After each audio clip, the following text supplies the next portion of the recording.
It all started with a Craigslist ad. At the time, I was scrambling to find an apartment before the fall semester began. My sophomore year at college was about to start, and I was still commuting from my parents' house an hour away. I was desperate for my own place, some freedom, but the city was expensive, and anything near campus was well out of my budget, until I found that ad. $400 per month, utilities included, walking distance to campus, quiet building, shared apartment. I blinked at the screen. $400 a month. I thought it had to be a typo. Everything else I'd seen was at least double that. The rent alone would have been enough to sell me, but utilities included? I clicked the listing, eager to learn more. The pictures showed a decent apartment. Worn hardwood floors, a small kitchen, a shared bathroom, and 2 bedrooms. Cozy, nothing fancy, but perfectly livable. I clicked on the contact information and sent a message immediately. A reply came back within 15 minutes. A man named Mr. Garner, who claimed to be the landlord, said he could show me the apartment the next day. The only other detail was a curious one. You'll be sharing the apartment with one other tenant. They work nights and keep to themselves.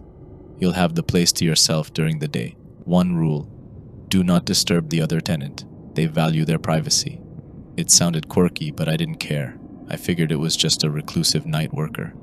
Maybe someone who didn't want to deal with roommates. I could live with that, as long as I had my own space. The next afternoon, I met Mr. Garner outside the building. He was a tall, thin man in his early 50s, with graying hair and a stiff demeanor. He wore a faded gray suit, the kind you'd expect from a small-town lawyer or a mortician.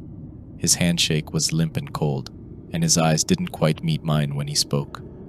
"This is the building," he said, gesturing to the old brick structure in front of us.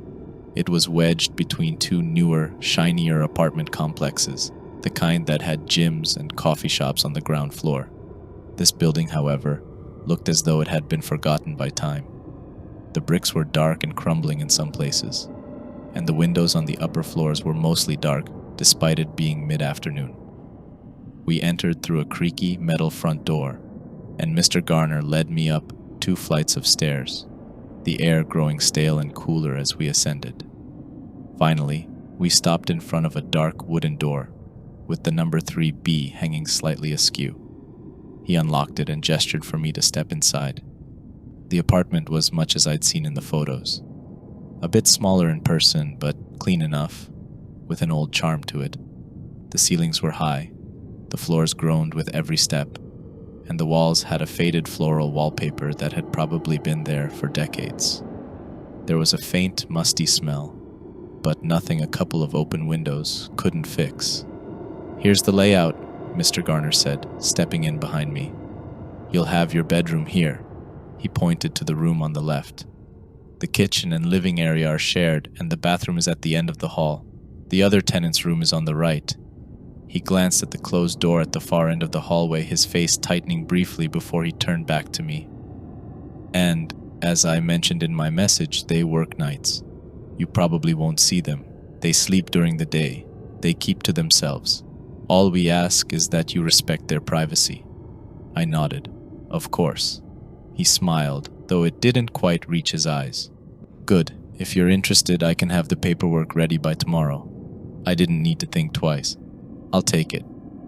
At first, things were great. I moved in the next day, excited to finally have a place of my own. My classes were only a 15-minute walk away, and the apartment was surprisingly peaceful.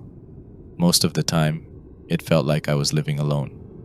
My mysterious roommate, whoever they were, kept to their room during the day.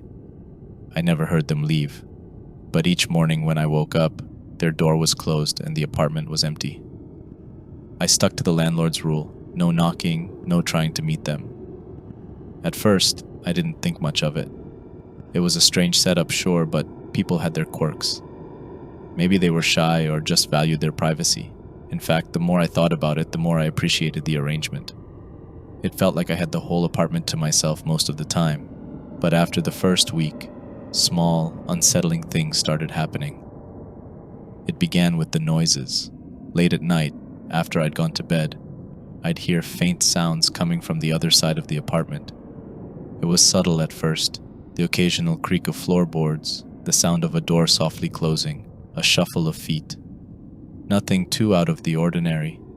Old buildings creaked, and my roommate worked nights, after all. But over time, the noises became more distinct.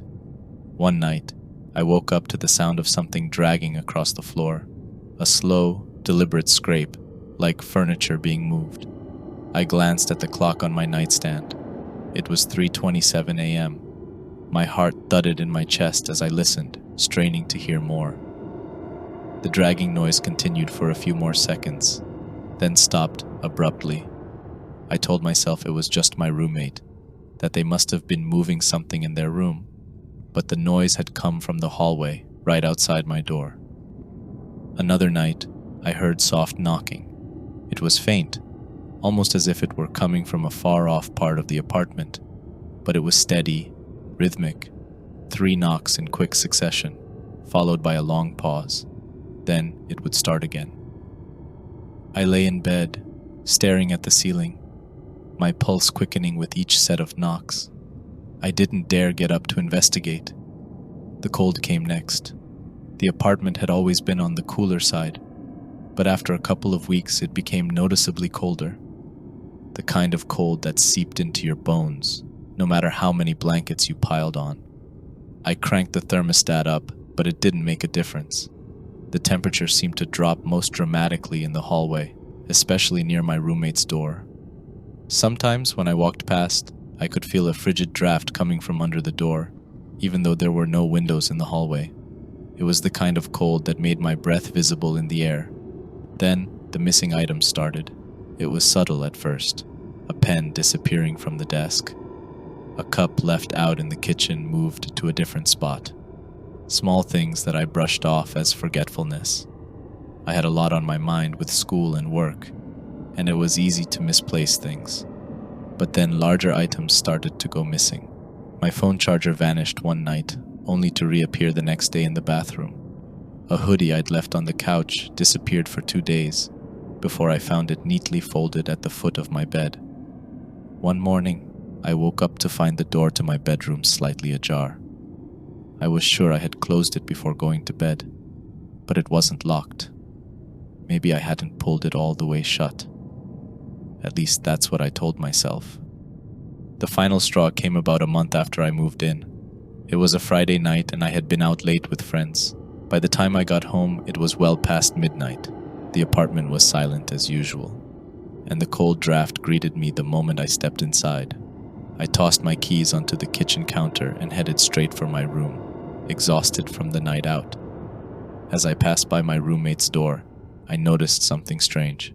The door was cracked open just slightly. I froze, my hand hovering over the handle of my bedroom door. My roommate had never left their door open before. In fact, I had never seen that door open, not once since I'd moved in. For a long moment, I stood there, staring at the sliver of darkness beyond the door. The air was colder here, colder than it had ever been before. A part of me wanted to close the door and pretend I hadn't seen anything, but curiosity got the better of me. I took a step forward, peeking through the crack in the door. It was dark inside, but not completely. The faint glow of moonlight from the window illuminated the room just enough for me to make out the shape of a bed in the corner, a small nightstand, and nothing else. The room was bare, stripped of any personal belongings, no signs of anyone actually living there. The bed was neatly made, the covers undisturbed, as if no one had slept in it for a long time. My breath caught in my throat as I pushed the door open wider. That's when I saw the figure. A shadowy silhouette stood by the window, facing away from me, its outline barely visible in the dim light. It was tall, unnaturally thin, with long limbs that seemed to stretch into the shadows.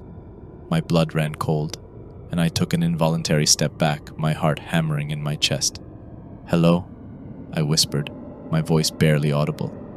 The figure didn't move. I swallowed hard, the icy air making my breath come out in visible puffs. I wanted to run, to slam the door shut and lock myself in my room, but something kept me rooted to the spot, a mixture of fear and disbelief. Then, slowly, the figure began to turn.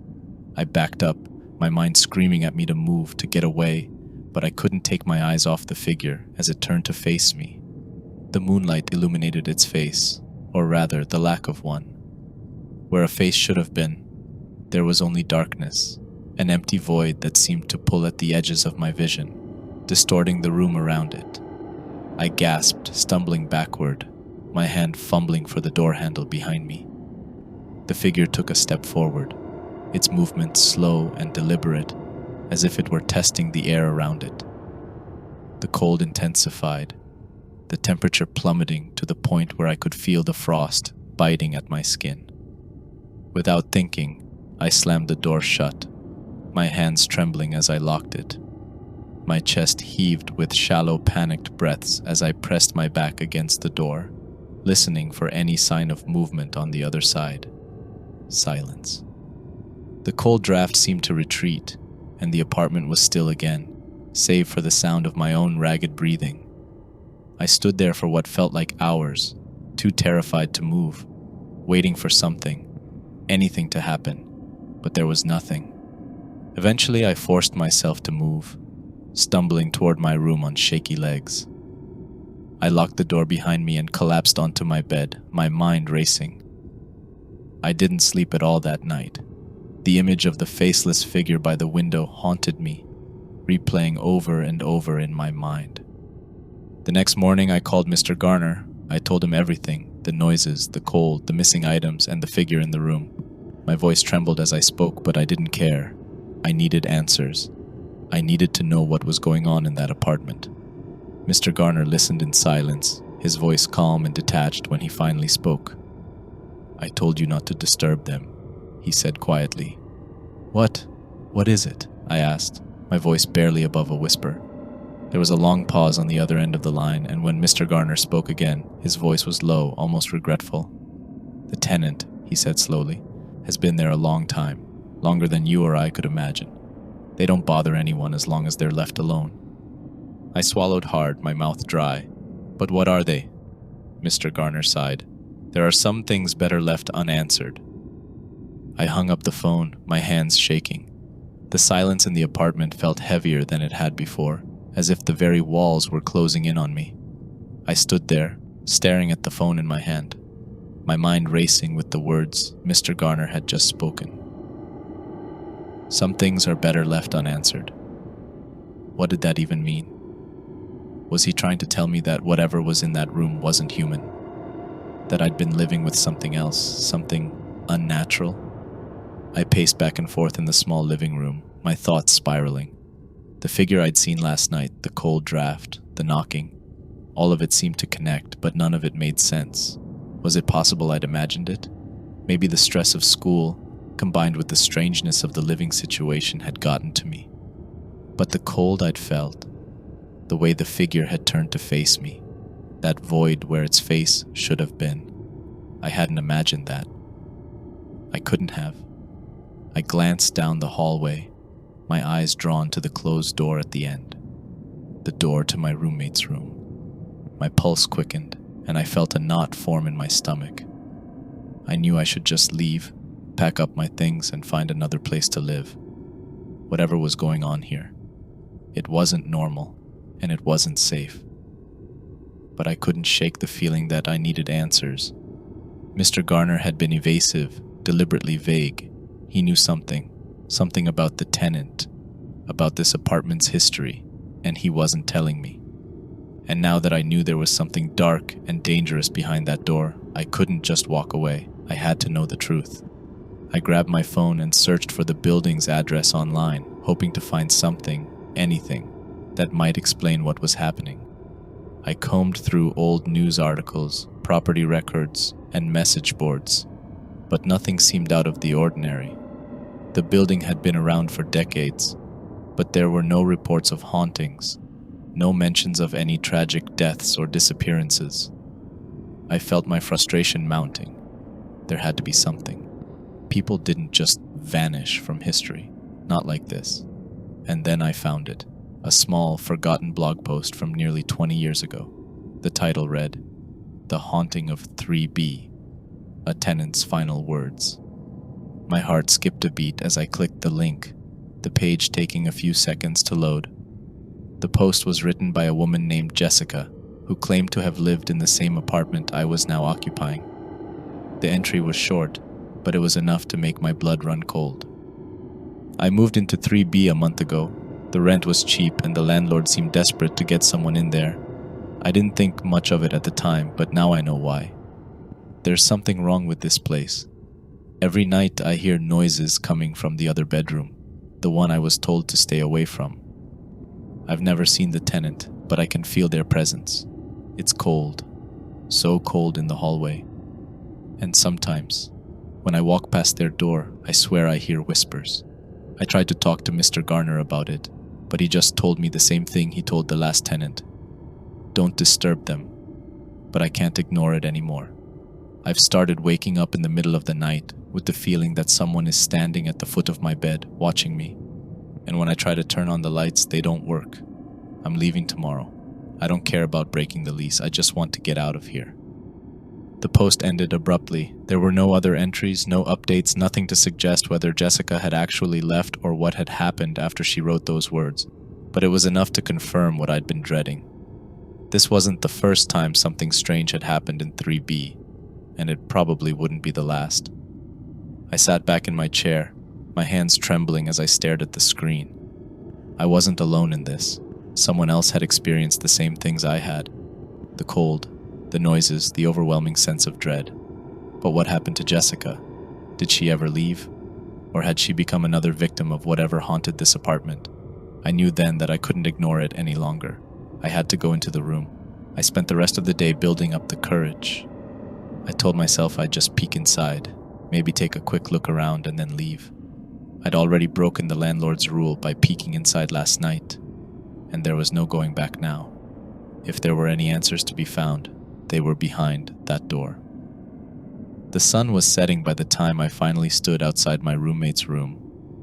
The cold draft was stronger here, and I could feel the chill seeping through the doorframe, making my skin prickle. I hesitated, my hand hovering over the doorknob. Every instinct in my body screamed at me to turn around, to get out while I still could. But I couldn't leave without knowing.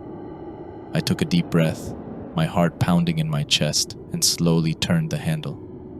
The door creaked open, revealing the same dark room I'd glimpsed the night before. The air inside was freezing, colder than the hallway, and the faint scent of something rotting lingered in the air. I swallowed hard, my breath visible in the dim light as I stepped inside. The room was eerily quiet, the silence pressing in on me from all sides.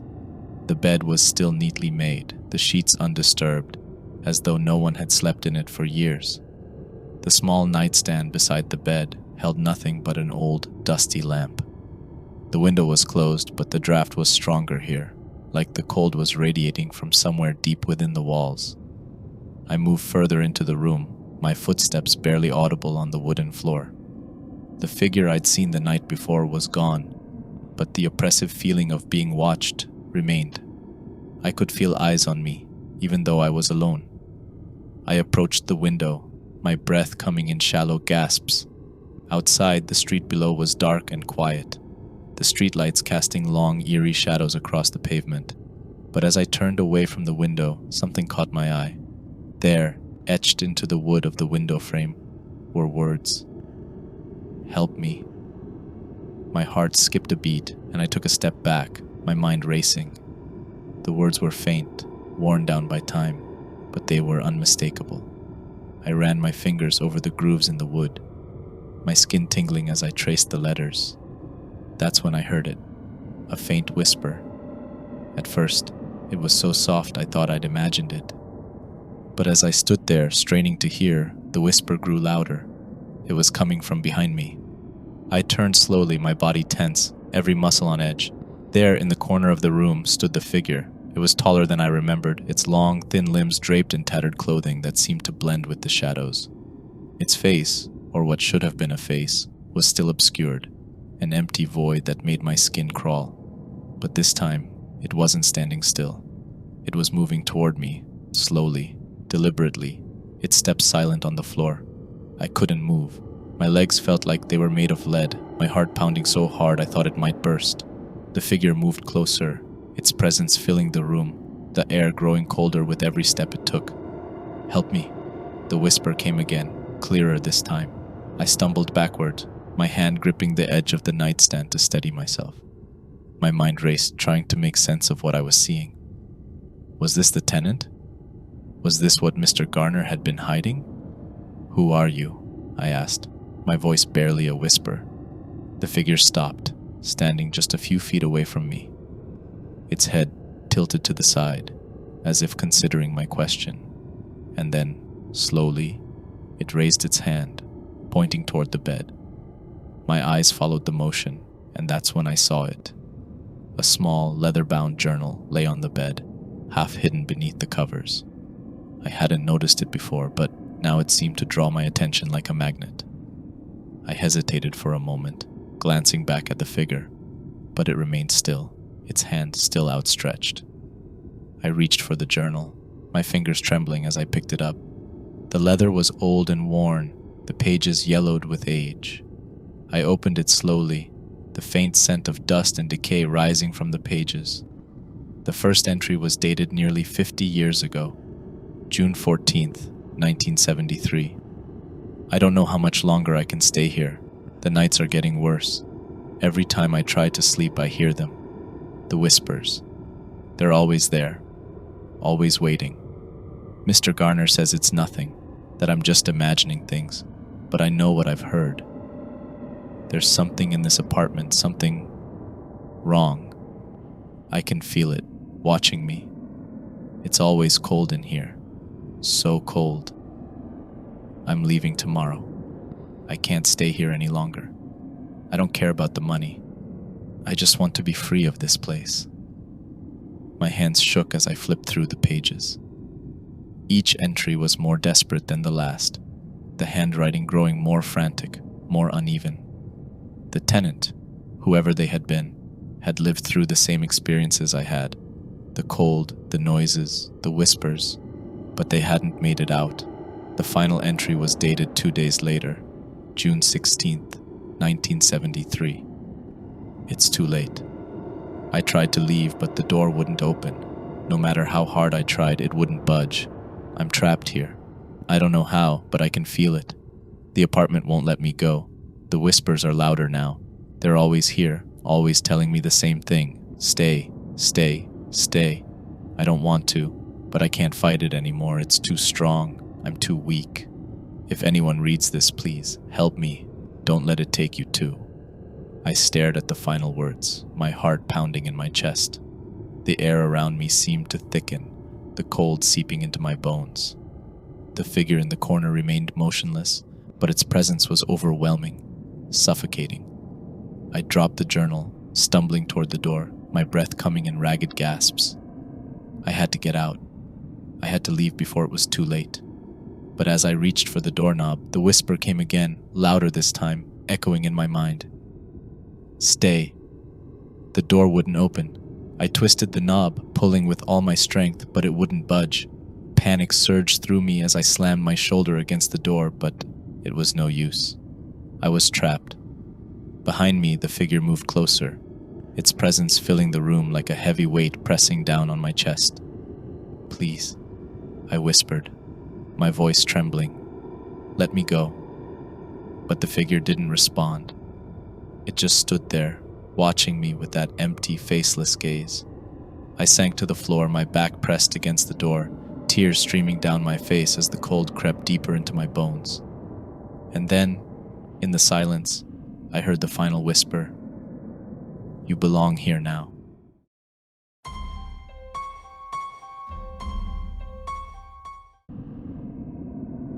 I'd never been one to believe in the supernatural. Ghost stories, urban legends, all that stuff. None of it had ever held much sway over me. But after my first night as a security guard at this 24-hour gas station on the outskirts of town, I wasn't so sure anymore. It was supposed to be an easy gig, a late-night job to pay the bills. Nothing more than keeping an eye on the place, handling the occasional drunk driver or rowdy teen, and making sure no one wandered too far into the parking lot. At least that's what I thought when I applied. The pay was decent, the hours quiet, and the isolation didn't bother me. In fact, I preferred it. The gas station itself wasn't much to look at.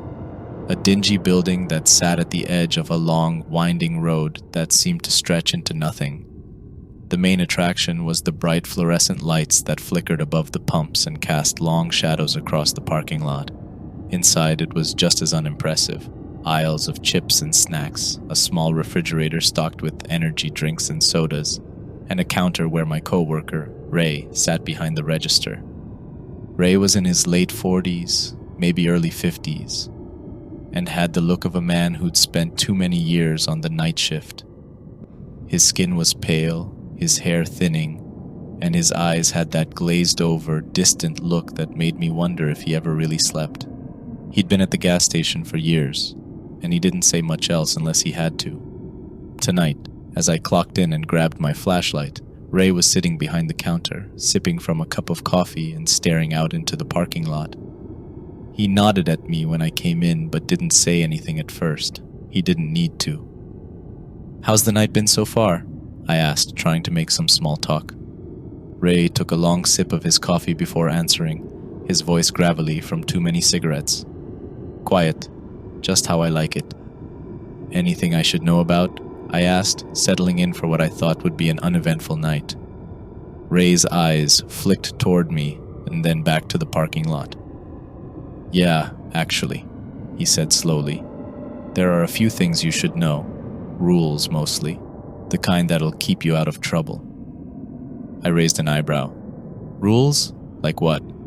Ray glanced over his shoulder, as if making sure no one else was listening, then leaned in a bit closer. "I'll tell you about them through the night," he said. "It's easier that way. Some things you just need to experience to understand." I was about to ask him what he meant when he added, "And one more thing, don't ask too many questions." The night passed slowly. The hours seemed to drag on, and apart from the occasional car pulling in to fill up, nothing much happened. I made my rounds around the parking lot, checked the perimeter, and kept an eye on the pumps. Ray stayed behind the counter, always watching, always sipping his coffee. It wasn't until around 1 a.m. when Ray suddenly cleared his throat. "There's something you need to know about," he said, his voice low and serious.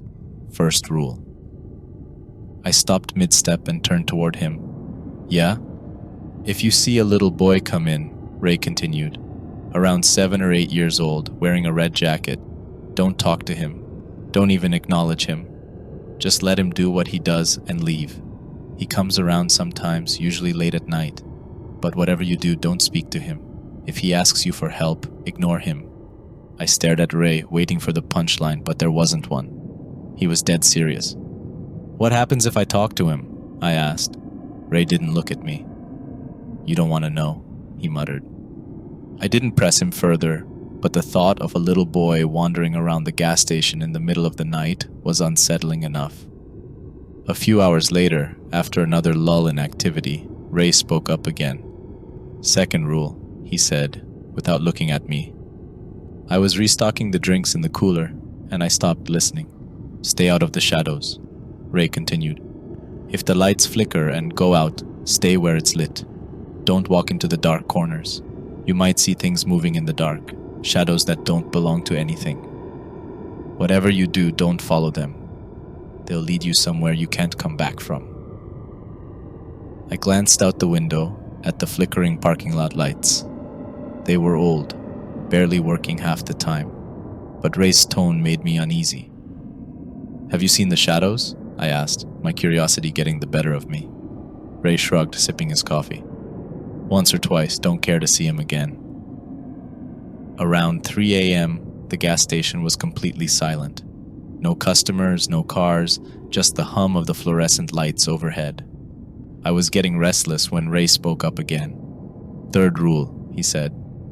"That door in the back of the station, the one marked employees only, don't open it, don't knock on it, don't go near it. Just ignore it. It's better that way." I frowned, looking toward the back of the station. There was a door there, old and scratched up, with a faded sign that read, "Employees only." I hadn't paid much attention to it before. "What's behind it?" I asked. though I had a feeling I already knew Ray's answer. "Don't know, don't care to find out," Ray replied. "But sometimes you'll hear noises coming from back there, scratching, tapping, maybe even voices. Ignore it. The door stays closed." I swallowed hard, feeling the weight of his words settle over me.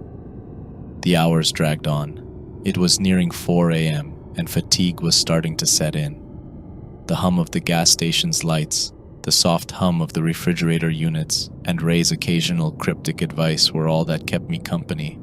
That's when Ray hit me with the fourth rule. "Last thing you need to know for now," he said, his voice just above a whisper. "The light in the parking lot, the big one near the pumps, make sure it stays on. If it goes out, you need to fix it right away." I raised an eyebrow. "What happens if it goes out?" Ray set his coffee cup down and gave me a hard look. "If it goes out, they'll come, and you don't want them coming." I didn't ask who they were. Sometime after 4 a.m., the gas station felt wrong. I was stocking shelves when I noticed Ray wasn't behind the counter anymore. I hadn't seen him leave or heard him move. It was as if he had vanished. "Ray?" I called out, stepping toward the counter. No answer. I looked around the gas station, checking the aisles, the bathrooms, and even the perimeter outside. But there was no sign of him. The back door remained shut, the shadows in the far corners of the station dark and foreboding. I felt a rising sense of dread. Ray was nowhere to be found. The air felt thick, like it was pressing down on me, and a chill crept up my spine. Suddenly I remembered one of the rules: the shadows. I stayed under the fluorescent lights, avoiding the dark corners, my heart racing. I didn't know if I'd broken a rule by looking for him, but something told me I had. The parking lot light flickered. My stomach lurched, and I sprinted outside, fumbling with the switch on the side of the building. After a few agonizing seconds, the light sputtered back to life. The parking lot bathed in that familiar glow, and I exhaled, my hands shaking. When I went back inside, Ray was there, sitting behind the counter like he'd never left. "Where the hell did you go?" I demanded, my voice louder than I'd intended. "I couldn't find you anywhere." Ray didn't look up from his coffee. "You shouldn't have looked for me." "That's the last rule," he said, his voice low and tired. "If I disappear, don't look for me. The thing that comes back won't be me. Don't talk to it. Don't acknowledge it. Just pretend it's not there." I stared at him, my blood running cold. "What the hell are you talking about?" Ray finally looked up at me, his eyes empty, devoid of any emotion. "You broke the rule." My heart pounded in my chest, confusion and fear swirling inside me. Was he messing with me? How could this thing be telling me not to talk to it if it wasn't Ray? I backed away slowly, my mind racing. If this wasn't Ray, then what was it? Why would it warn me about itself? The shadows in the corners of the station seemed to shift, growing darker, stretching toward me. The parking lot light flickered again, and this time, I didn't move. I was frozen, caught between disbelief and terror. It was like the shadows were alive, moving, slithering, coiling closer and closer. My mind raced, screaming at me to stay in the light, to follow Ray's rules, but my legs felt like lead, my body unwilling to respond as the darkness seemed to wrap itself around the corners of the store. Suddenly, a low hum filled the air, like the station itself was groaning under the weight of something unseen. The flickering of the parking lot light became more erratic, casting brief, harsh flashes across the interior. In the back of my mind, I remembered what Ray had said about the lights. If they go out, they'll come. You don't want them coming. I swallowed hard, forcing myself to move. My body jerked into action as I ran for the switch that controlled the parking lot lights.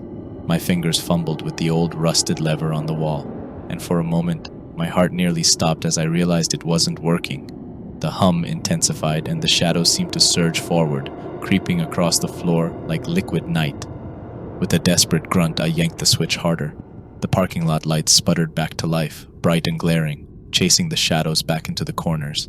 I collapsed against the wall, panting, my heart hammering against my rib cage. The light was on, and the shadows had retreated. But the station didn't feel any safer. I could still feel them, watching, waiting for the light to fail again. I didn't want to admit it, but part of me wondered if the light was the only thing holding them back. And then there was Ray, or whatever was pretending to be him, sitting behind the counter, sipping his coffee as if nothing had happened. The weight of his final rule sat heavily on my mind. The thing that comes back won't be me. Don't talk to it. Don't acknowledge it. Was this really happening? Had I broken the rule? Or had Ray, or the thing wearing his skin, lied to me? My hands trembled as I stood there, staring at him. It felt like a twisted game. He had returned, informed me of a rule that might not even apply anymore, and then gone back to his coffee like none of it mattered. I took a few shaky steps forward, and that's when the next event happened. A soft chime echoed through the gas station. The door had opened. I hadn't seen it move. There hadn't been a car pulling up to the pumps. But when I turned around, I saw him. The boy. He couldn't have been more than 7 or 8 years old, just like Ray had described. His red jacket stood out in the dim fluorescent glow of the station. Too bright, too vivid for the otherwise washed-out world of the night. He stood by the door, looking around as if lost, his eyes wide and pleading. Every instinct screamed at me to help him.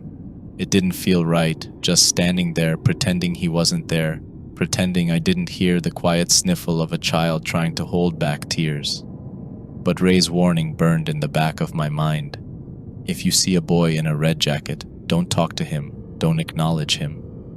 The boy took a few tentative steps into the store, his small hands fidgeting with the zipper of his jacket. He was looking right at me. "Mister?" His voice was soft, barely above a whisper. "Can you help me? I can't find my mom." My throat tightened. I glanced at Ray, or whatever was pretending to be him. He hadn't moved, hadn't reacted at all to the boy's presence. It was like he couldn't even see him. The boy took another step closer. "Please, I'm scared." I clenched my fists, forcing myself to follow the rule. My pulse raced, my mind fighting between the human instinct to help a child and the primal fear that told me something was deeply wrong. The temperature in the station seemed to drop, the fluorescent lights buzzing ominously overhead. My hands trembled as I focused on keeping still. The boy sniffled again. "Why won't you help me?" His voice was louder now, almost accusatory. "Please." Tears welled in his wide eyes and he reached out toward me. That's when I saw it. The flicker, the momentary slip. His face didn't change at first, but in the dim light, I saw his eyes flash, just for a second, with something that wasn't human, something cold and hollow. The smile that had started to creep across his lips was wrong. Too wide, too sharp. I took a step back, my breath catching in my throat. The boy let out a soft whimper, his face contorting with mock sadness. "Why won't you help me?" His voice had changed. It wasn't the voice of a child anymore. There was something deeper, something older beneath it. The words echoed, bouncing off the walls of the station. I turned away, refusing to look at him, ignoring the chill that crept down my spine as his footsteps echoed softly across the floor. The sound of his movement grew quieter until, finally, the door chimed again. He was gone. I leaned against the counter, my nerves frayed, my mind racing. Ray, or the thing that looked like Ray, sat there watching me. He didn't say anything about the boy, just sipped his coffee, his eyes distant and glazed. I glanced toward the back of the store, where the employees-only door loomed like a dark shadow at the end of the hallway. I hadn't noticed it before tonight, but now it felt like the focal point of everything wrong in this place. The faintest sound reached my ears, a soft scratching, barely audible over the hum of the station's lights. My heart skipped a beat. Ray had warned me about the door. Don't open it, don't knock, don't go near it. But the sound continued, persistent and unsettling. It wasn't just scratching anymore, there was a faint tapping like knuckles against wood, a soft rhythmic knock. My feet felt glued to the floor. I couldn't move, couldn't even look away from the door. The knocking grew louder, more insistent. and my breath caught in my throat. I wasn't supposed to go near it, but something was there. Something was behind that door, and every second that passed felt like it was pulling me toward it. Suddenly, the knocking stopped. Silence hung in the air, thick and oppressive. I exhaled, the tension in my chest easing just slightly. But then, the door creaked. It wasn't much, just the faintest movement, as if someone had leaned against it from the other side. The knob didn't turn, the door didn't open, but it moved. A voice, quiet and low, drifted through the door. "Let me out." I stumbled backward, my heart pounding in my chest. The voice was faint, muffled, but it was unmistakable. Something, was behind that door. Ray's warning echoed in my mind. The door stays closed. I turned back toward the front of the store, but Ray, if that was even still him, hadn't moved. He stared ahead blankly, as if oblivious to the sounds, oblivious to me. The door creaked again, and the voice grew louder. "Please, let me out." My legs moved on instinct. I bolted for the front of the station, my mind screaming at me to get away from that door, to get as far from it as I could. I made my way to the front door, taking in gulps of the cold night air as soon as I stepped outside. The parking lot lights flickered above me, but this time I wasn't going to leave them unchecked. I couldn't afford another close call with the shadows. I couldn't afford anything else. I stayed close to the lights, my body trembling with exhaustion and fear, my mind swirling with questions. Who or what was behind that door? What had happened to Ray, and was the thing behind the counter really him? And why had the boy looked at me like that, with those cold, hollow eyes? The sky began to lighten just slightly. Dawn wasn't far off. I just had to make it through the night. But as I stood there, keeping my eyes on the station's entrance, something else started to feel wrong. The fluorescent lights inside the store flickered, just for a second, but long enough for me to see it. Ray wasn't sitting behind the counter anymore. The chair was empty. A cold sweat broke out across my forehead as I scanned the parking lot. There was no sign of him, no sign of anyone. I turned back toward the store, trying to make sense of it all. And then the door creaked open behind me. Slowly, cautiously, I turned around. Ray, or something that looked like him, stood in the doorway, staring at me with a blank expression. His eyes were glassy, distant, his skin pale. He didn't move, didn't speak. I froze, remembering the last rule he'd given me. Don't talk to it. Don't acknowledge it. My mouth went dry. This wasn't Ray. It couldn't be. But if it wasn't, then what was it doing there? And why had it come back? It took a step toward me, and I backed away, keeping my eyes on the figure. It wasn't him. It couldn't be him. The sun's first rays finally broke over the horizon, the pale light spilling into the parking lot. I kept my distance, edging toward my car, refusing to take my eyes off the figure standing in the gas station's doorway. The night was over. I had made it through. But as I drove away, leaving the gas station behind, the feeling of unease stayed with me. I couldn't shake the thought, if that thing wasn't Ray, why did it tell me the rules? And more importantly, what else was it hiding from me? That was my last night at the gas station, and I don't plan on ever going back.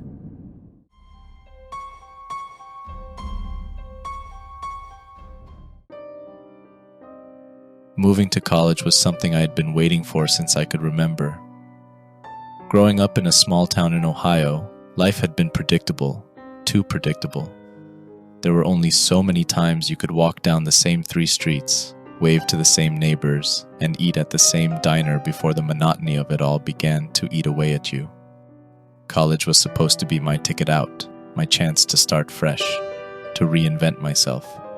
I chose this university because it was far enough from home that I wouldn't run into anyone I knew, but not so far that I couldn't make it back if I needed to.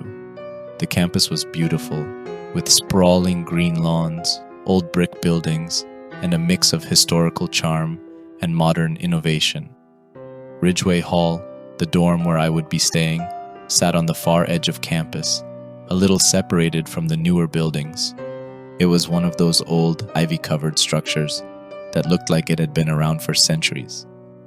When I first saw it, standing tall and slightly worn at the end of the long path leading from the main campus. It had an almost foreboding presence.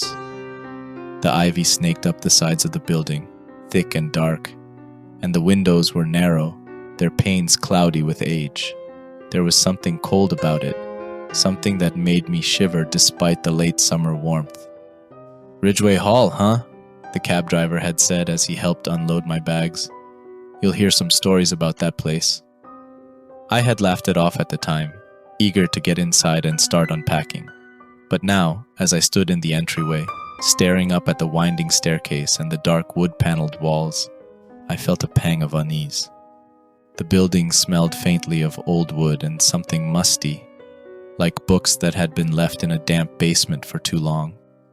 The lights were dim, casting long shadows across the floor. I hadn't expected luxury, of course. I had read the reviews and seen the pictures online. Ridgeway Hall was described as charming and historic, which I now realized were code words for outdated and creepy. I found room 318 on the third floor, tucked away at the end of a narrow hallway. The door creaked when I pushed it open, revealing a small room with 2 twin beds, 2 wooden desks, and a single window that looked out over the campus. The walls were a dull, off-white color, and the floor was covered in an old threadbare rug that had clearly seen better days. It wasn't much, but it was mine. For the next few months, at least. I set my suitcase on one of the beds and looked around. The air in the room was stale, like it hadn't been aired out in a long time. The window was slightly cracked, and when I walked over to close it, I noticed how dirty the glass was, making the world outside look hazy and distant. I could just make out the silhouette of the clock tower across campus, shrouded in mist from the light rain that had started falling. A sigh escaped me. It wasn't what I had imagined, but it would do. I spent the next hour unpacking, filling the dresser drawers with my clothes and setting up my books on the desk. The emptiness of the room was unsettling, and the quiet was almost oppressive. There were no sounds of other students moving in, no doors slamming, no music playing down the hall. It was as if Ridgeway Hall existed in its own bubble, disconnected from the rest of campus. After finishing my unpacking, I decided to explore the dorm. The building had 3 floors, and from what I had read, it was one of the oldest structures on campus. The 3rd floor, where my room was located, seemed to be the least occupied. I passed by several closed doors, but I didn't hear any noise coming from inside. It felt like I was the only one here. The 2nd floor was a little more lively. I heard the faint sounds of conversation coming from one of the rooms, and the common area at the end of the hallway had a few people lounging on couches, scrolling through their phones. I waved to a couple of students as I walked by, but they didn't seem to notice me. They were too absorbed in their own world, which suited me just fine. The 1st floor, however, was eerily quiet. The lobby was dimly lit, the old chandelier casting flickering shadows on the walls. The floors creaked beneath my feet as I walked, and I could hear the faint hum of the building's heating system. There was a strange smell down here too, something metallic mixed with the musty scent of old wood. It wasn't overpowering, but it was noticeable enough to make me wrinkle my nose. I found the laundry room and the small kitchen tucked away in a corner near the lobby. They looked as old as the building itself, with outdated appliances and peeling wallpaper. I wondered how many students had passed through Ridgeway Hall over the years. How many had lived in the same room I now occupied? The thought made me feel small, like just another temporary occupant in a place that had existed long before me and would continue long after I was gone. On my way back to my room, I passed an old corkboard near the stairwell, covered in faded flyers and notices. Most of them were announcements for events that had long since passed, but one flyer caught my eye. It was a simple white piece of paper with bold black letters that read, "Have you seen Ethan Marshall? Missing since last semester. If you have any information, please contact campus security." I stared at the flyer for a moment, my heart skipping a beat. Ethan Marshall. The name sounded familiar, but I couldn't place it. I hadn't heard anything about a student going missing before coming here, and the fact that the flyer was still up made me wonder if they had ever found him. The thought of someone disappearing from campus, especially from the same dorm I was now living in, sent a shiver down my spine. I shook it off, telling myself it was probably nothing. People went missing all the time, didn't they? It was probably unrelated to me or my new life here. Still, I couldn't shake the feeling of unease as I headed back to my room. Ridgeway Hall felt different now, darker somehow. The shadows seemed longer, the silence more oppressive. I was glad I wasn't alone. My roommate would be arriving soon, and having someone else around would make this place feel less haunted. When I reached my room, I noticed the door to the room next to mine, room 317, was slightly ajar. I hadn't seen anyone enter or leave that room all day, but now I could hear the faint sound of movement from inside. Curiosity got the better of me, and I paused for a moment listening. It was subtle at first, just the sound of fabric rustling like someone shifting in bed. But then I heard something else, something that made my blood run cold. A soft rhythmic tapping like fingers drumming on a desk, growing louder with each passing second. I glanced at the door. I didn't want to intrude, so I quickly stepped away and headed into my room, closing the door behind me with more force than I had intended. The tapping stopped as soon as my door clicked shut, and the silence that followed was deafening. I sat on my bed, trying to shake the unease that had settled over me. I told myself it was nothing, just someone moving around in their room. But deep down, I knew something about this place wasn't right, and I hadn't even met my roommate yet. The following day, I woke up early, feeling a bit more settled after my strange first night. The rain had stopped, and the campus looked brighter under the pale morning sun. I decided to spend some time exploring the main part of the university, trying to familiarize myself with the layout of the buildings and find my way to the dining hall. It was a peaceful morning with only a few students milling about. I grabbed breakfast, found a quiet spot outside, and enjoyed my meal while watching people pass by. It was nice to feel part of something bigger, even if I didn't know anyone yet.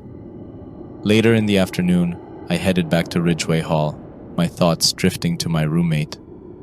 I still hadn't heard from him, and a part of me wondered if he had decided to back out last minute.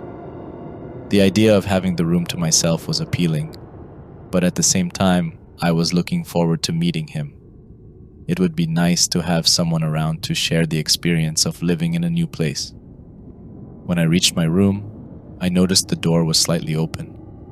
My heart raced for a moment, thinking back to the flyer I had seen the day before about the missing student. But as I pushed the door open, I saw someone standing by the window, his back to me. He was tall with messy brown hair and a relaxed posture, as if he didn't have a care in the world.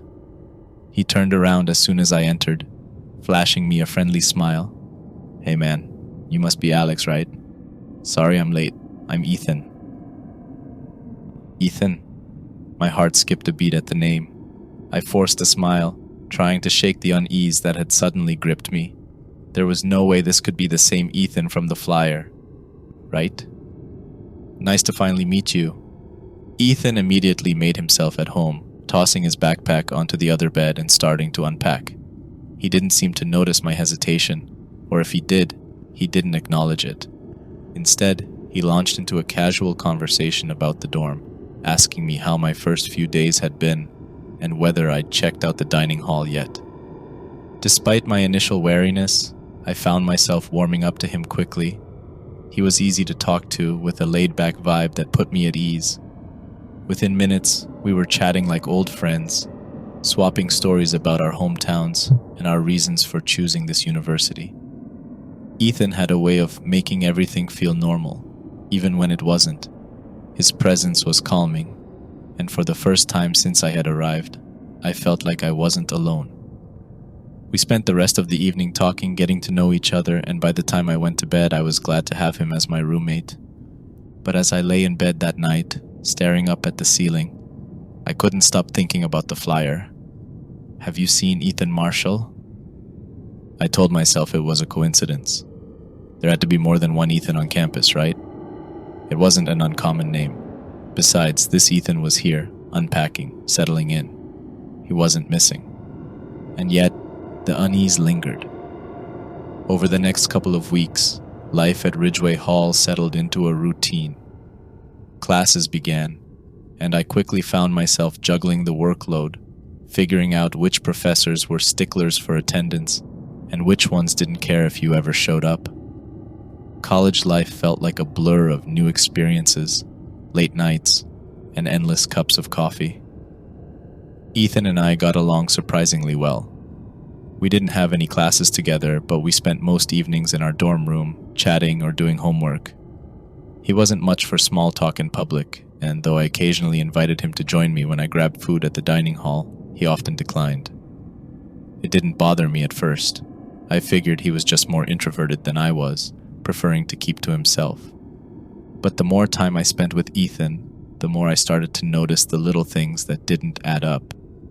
For one, Ethan never seemed to eat, at least not when I was around. Whenever we sat in the dining hall together, he'd grab a tray like everyone else, but instead of eating, he'd just push his food around the plate, barely taking a bite. He'd talk and laugh like everything was normal, but his fork rarely reached his mouth. "Are you on some kind of diet?" I asked one afternoon as we sat in the dining hall. "You barely touch your food." He looked up from his tray, his expression calm. "Nah, just not that hungry. I guess I have a weird appetite." I nodded, not wanting to press the issue, but the more I thought about it, the more it gnawed at me. It wasn't just his eating habits. Ethan didn't sleep either. At least, I never saw him sleep. Most nights I'd go to bed around midnight, and Ethan would still be sitting at his desk, staring at his laptop or reading a book. I assumed he was just a night owl, but what really started to get under my skin was that he'd still be awake when I woke up in the morning. His side of the room was always perfectly neat, the sheets on his bed untouched, as if he hadn't slept at all. One night I decided to ask him about it. "Hey, do you ever sleep?" I asked, trying to keep my tone light. "You're always up when I go to bed, and you're still awake when I wake up." Ethan glanced over at me, a slight smile playing on his lips. "I guess I just don't need as much sleep as most people," he said with a shrug. "I've always been like that." His answer was vague, but I didn't push it. Still, it left me feeling uneasy. I couldn't help but think about the missing student flyer I'd seen on the first day. "Have you seen Ethan Marshall?" And how no one on campus seemed to know my roommate. As strange as it all felt, I tried to convince myself I was being paranoid. I mean, maybe he was just an unusual guy.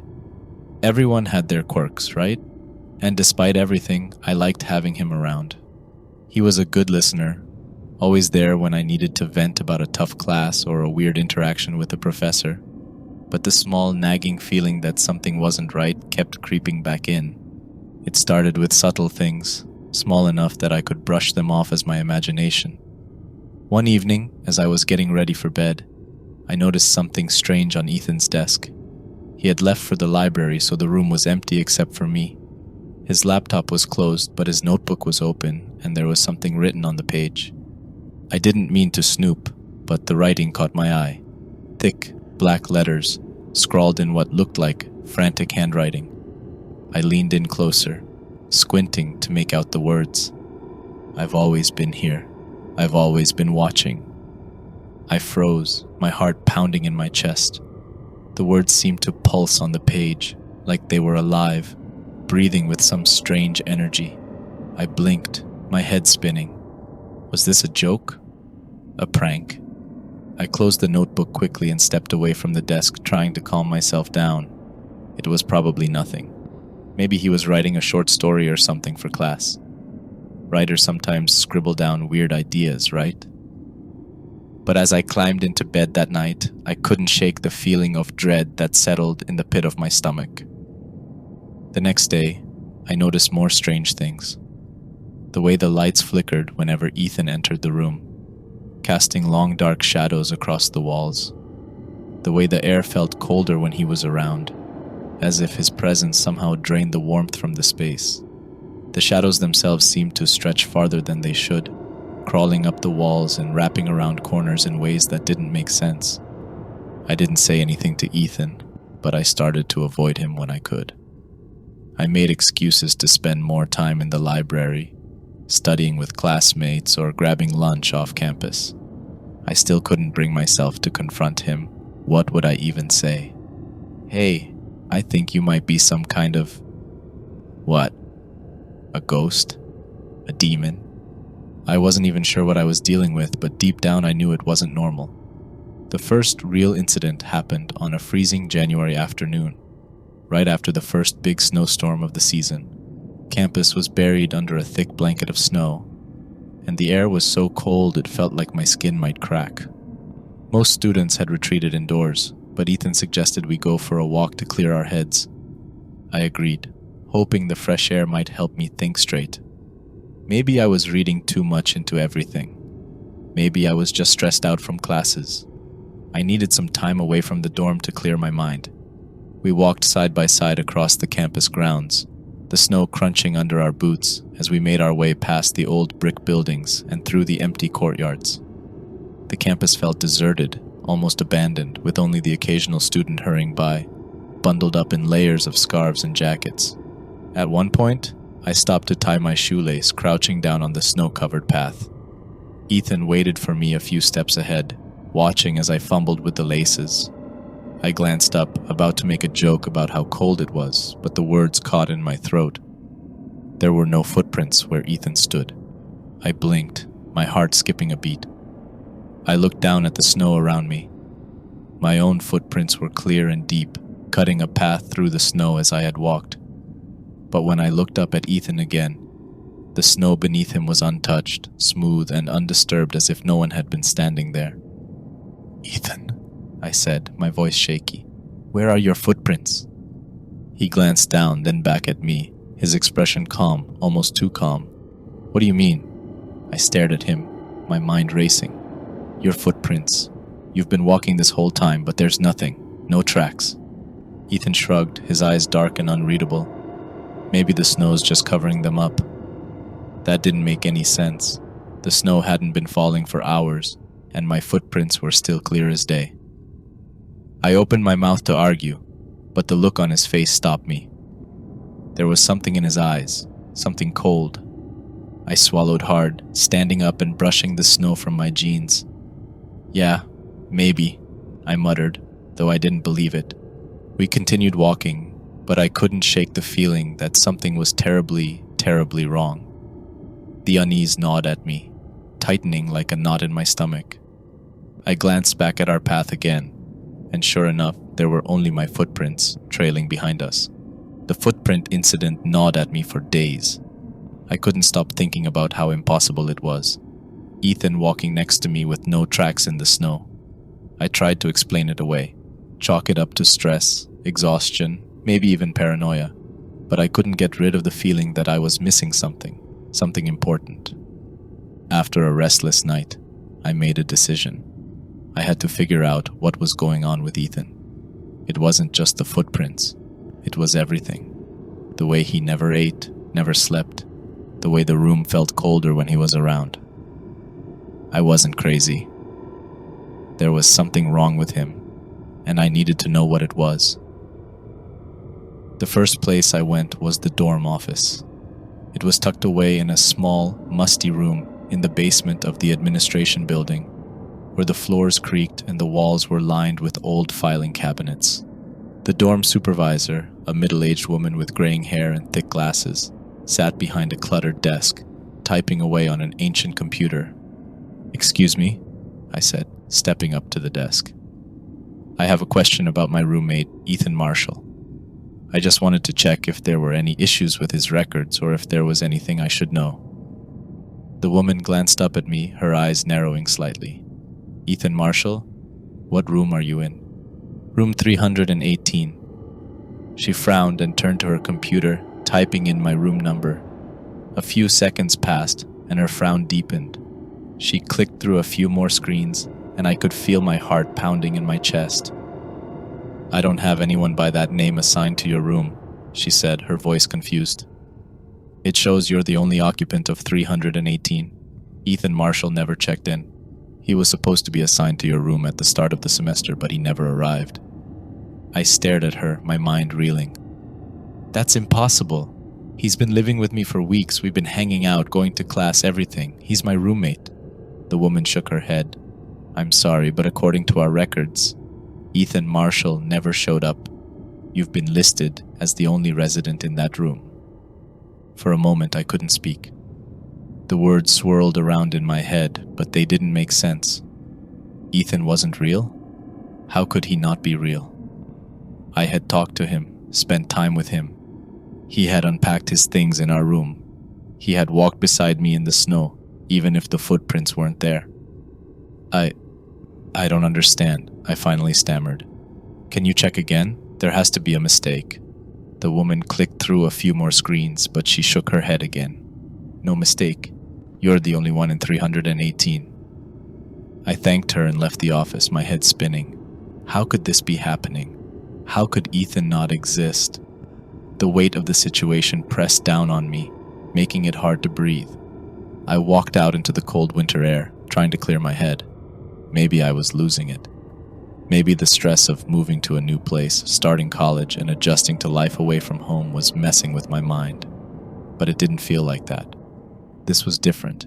This was real. I knew Ethan was real. I spent the rest of the day in a daze, barely able to focus during my classes.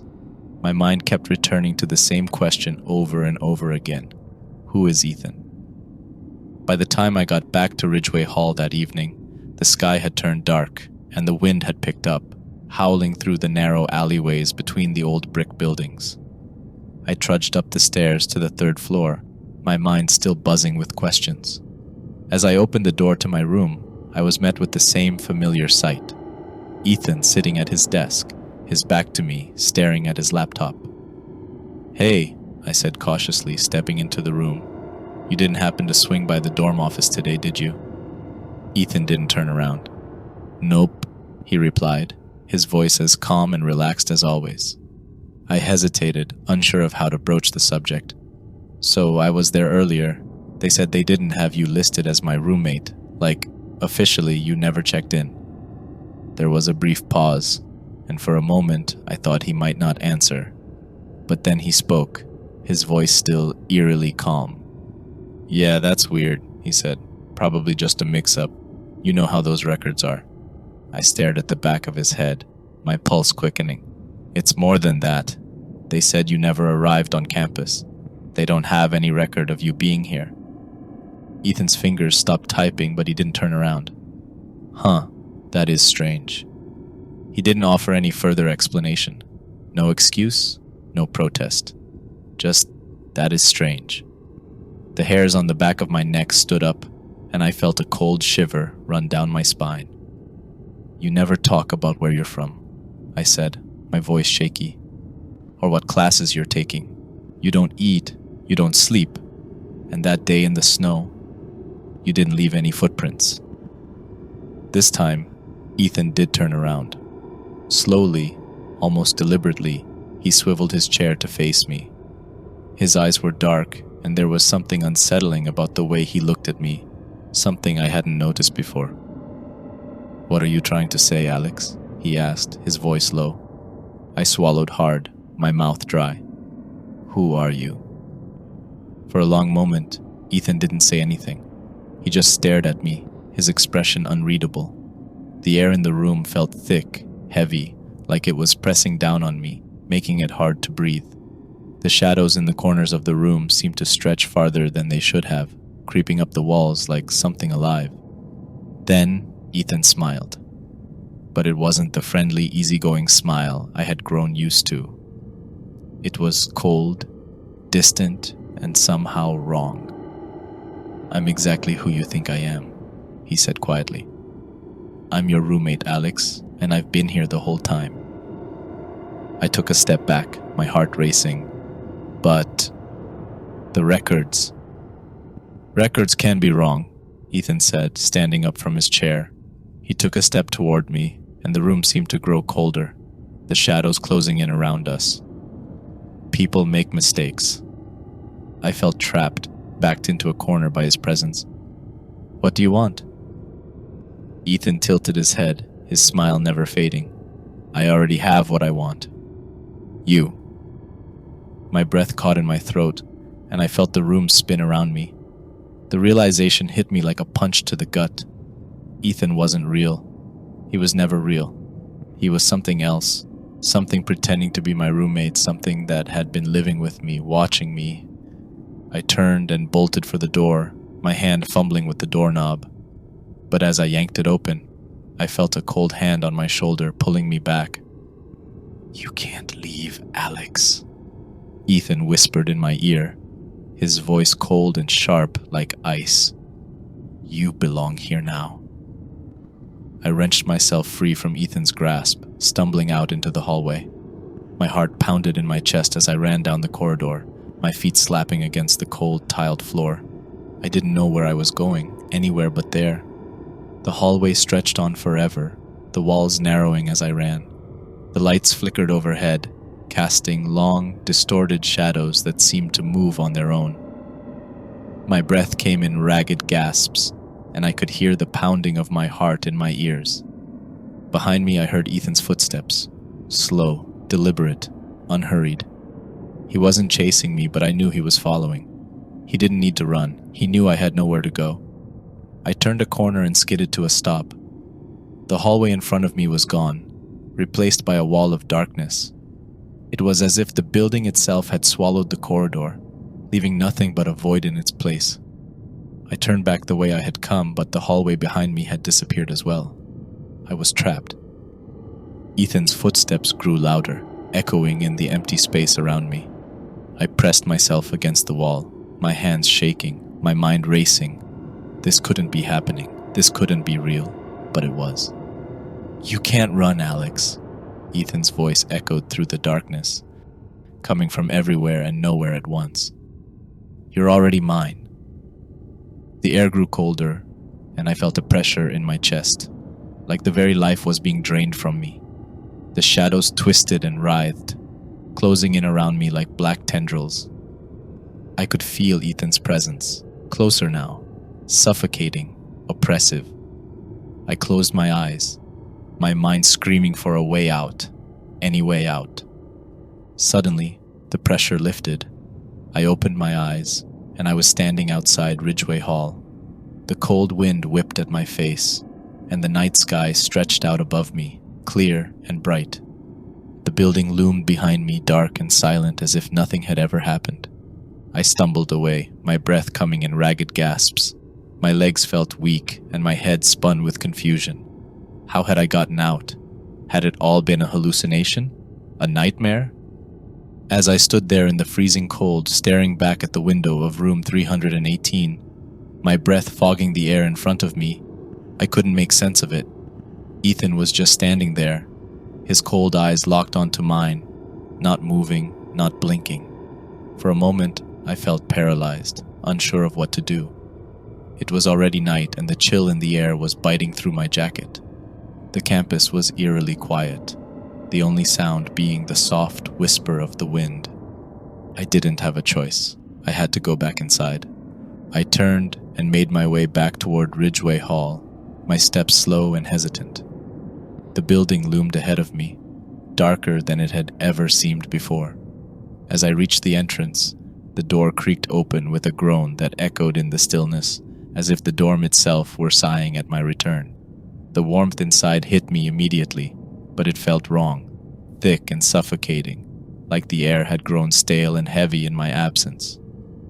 The hallway was dimly lit, the flickering lights casting strange shadows on the walls.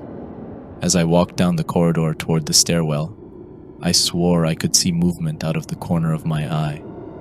Flickers of darkness seemed to shift, almost as if the shadows themselves were alive, creeping along the walls and floors. I glanced over my shoulder, my heart racing, but there was nothing. Just the empty hallway behind me, as silent and still as it had been moments before. I reached the stairs and ascended to the 3rd floor, my hand gripping the railing tightly. Each step felt heavier than the last, as though the air was pressing down on me. By the time I reached my floor, The entire building seemed unnervingly quiet, too quiet.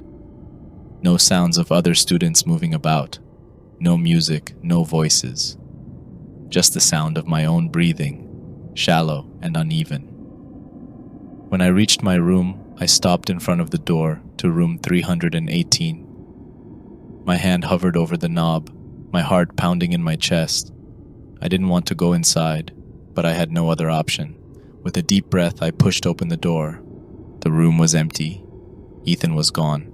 His side of the room looked untouched, as if he had never been there in the first place. The bed was perfectly made, the desk neat and orderly, no sign of his presence. But something was wrong. The air in the room was colder than the rest of the dorm, and the shadows that filled the corners seemed darker, thicker. I stepped inside cautiously, the door creaking shut behind me with a soft click that made me jump. As I moved toward my bed, I noticed small, strange things out of place.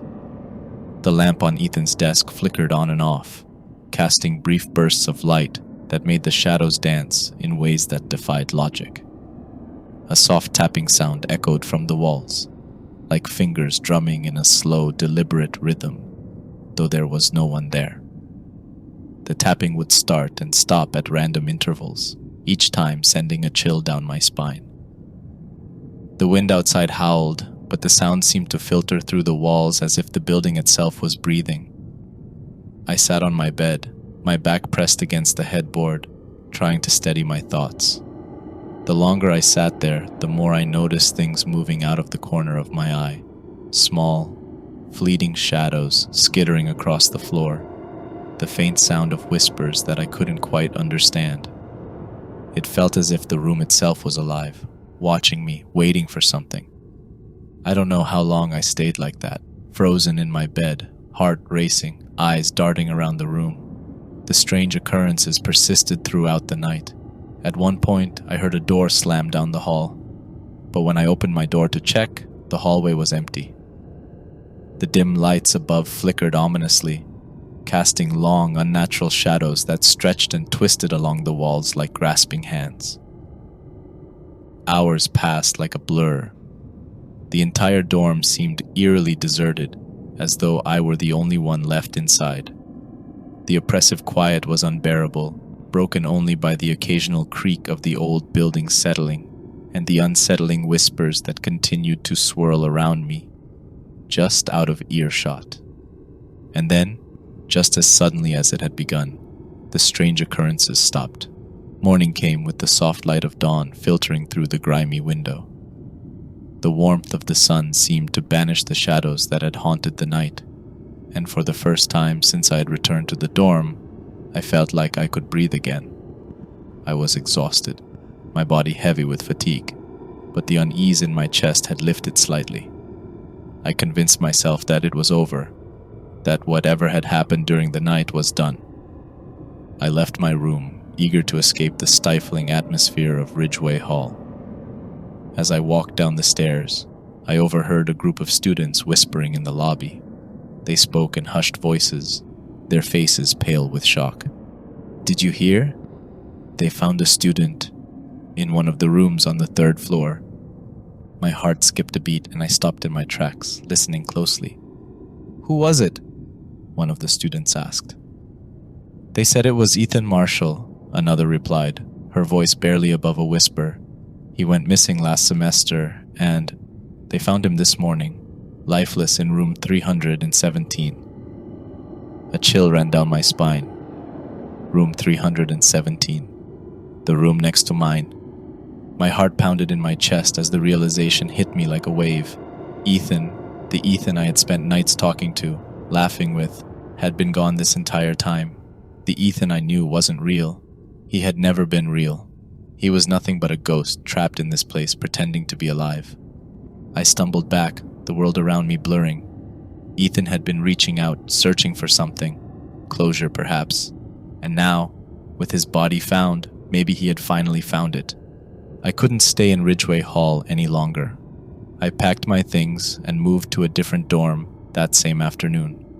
The air felt lighter in the new building, the silence not so oppressive. But even as I settled into my new room, far from the haunted halls of Ridgeway. I couldn't shake the feeling. Somewhere, in the shadows of Ridgeway Hall, Ethan was still watching. And though I had left, a part of me knew that I could never truly escape.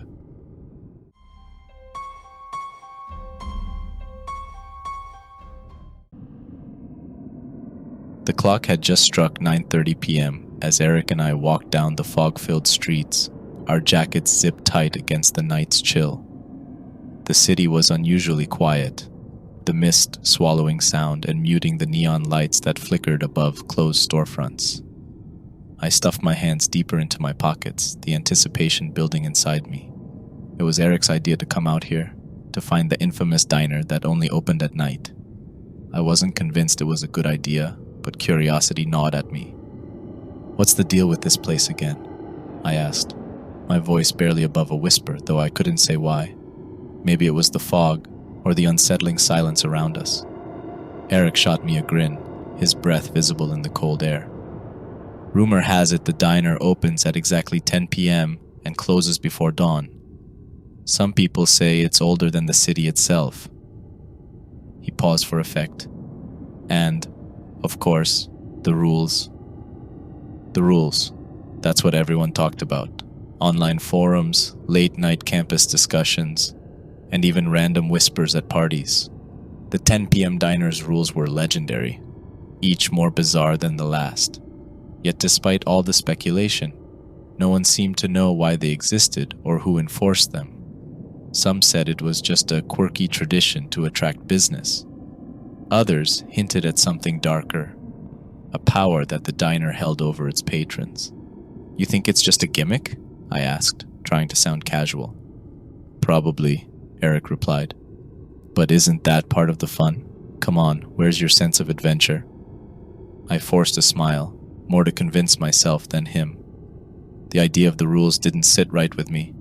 But then again, how weird could a diner really be? We turned a corner and the building came into view. It sat at the end of a darkened alleyway wedged between two ancient brick structures.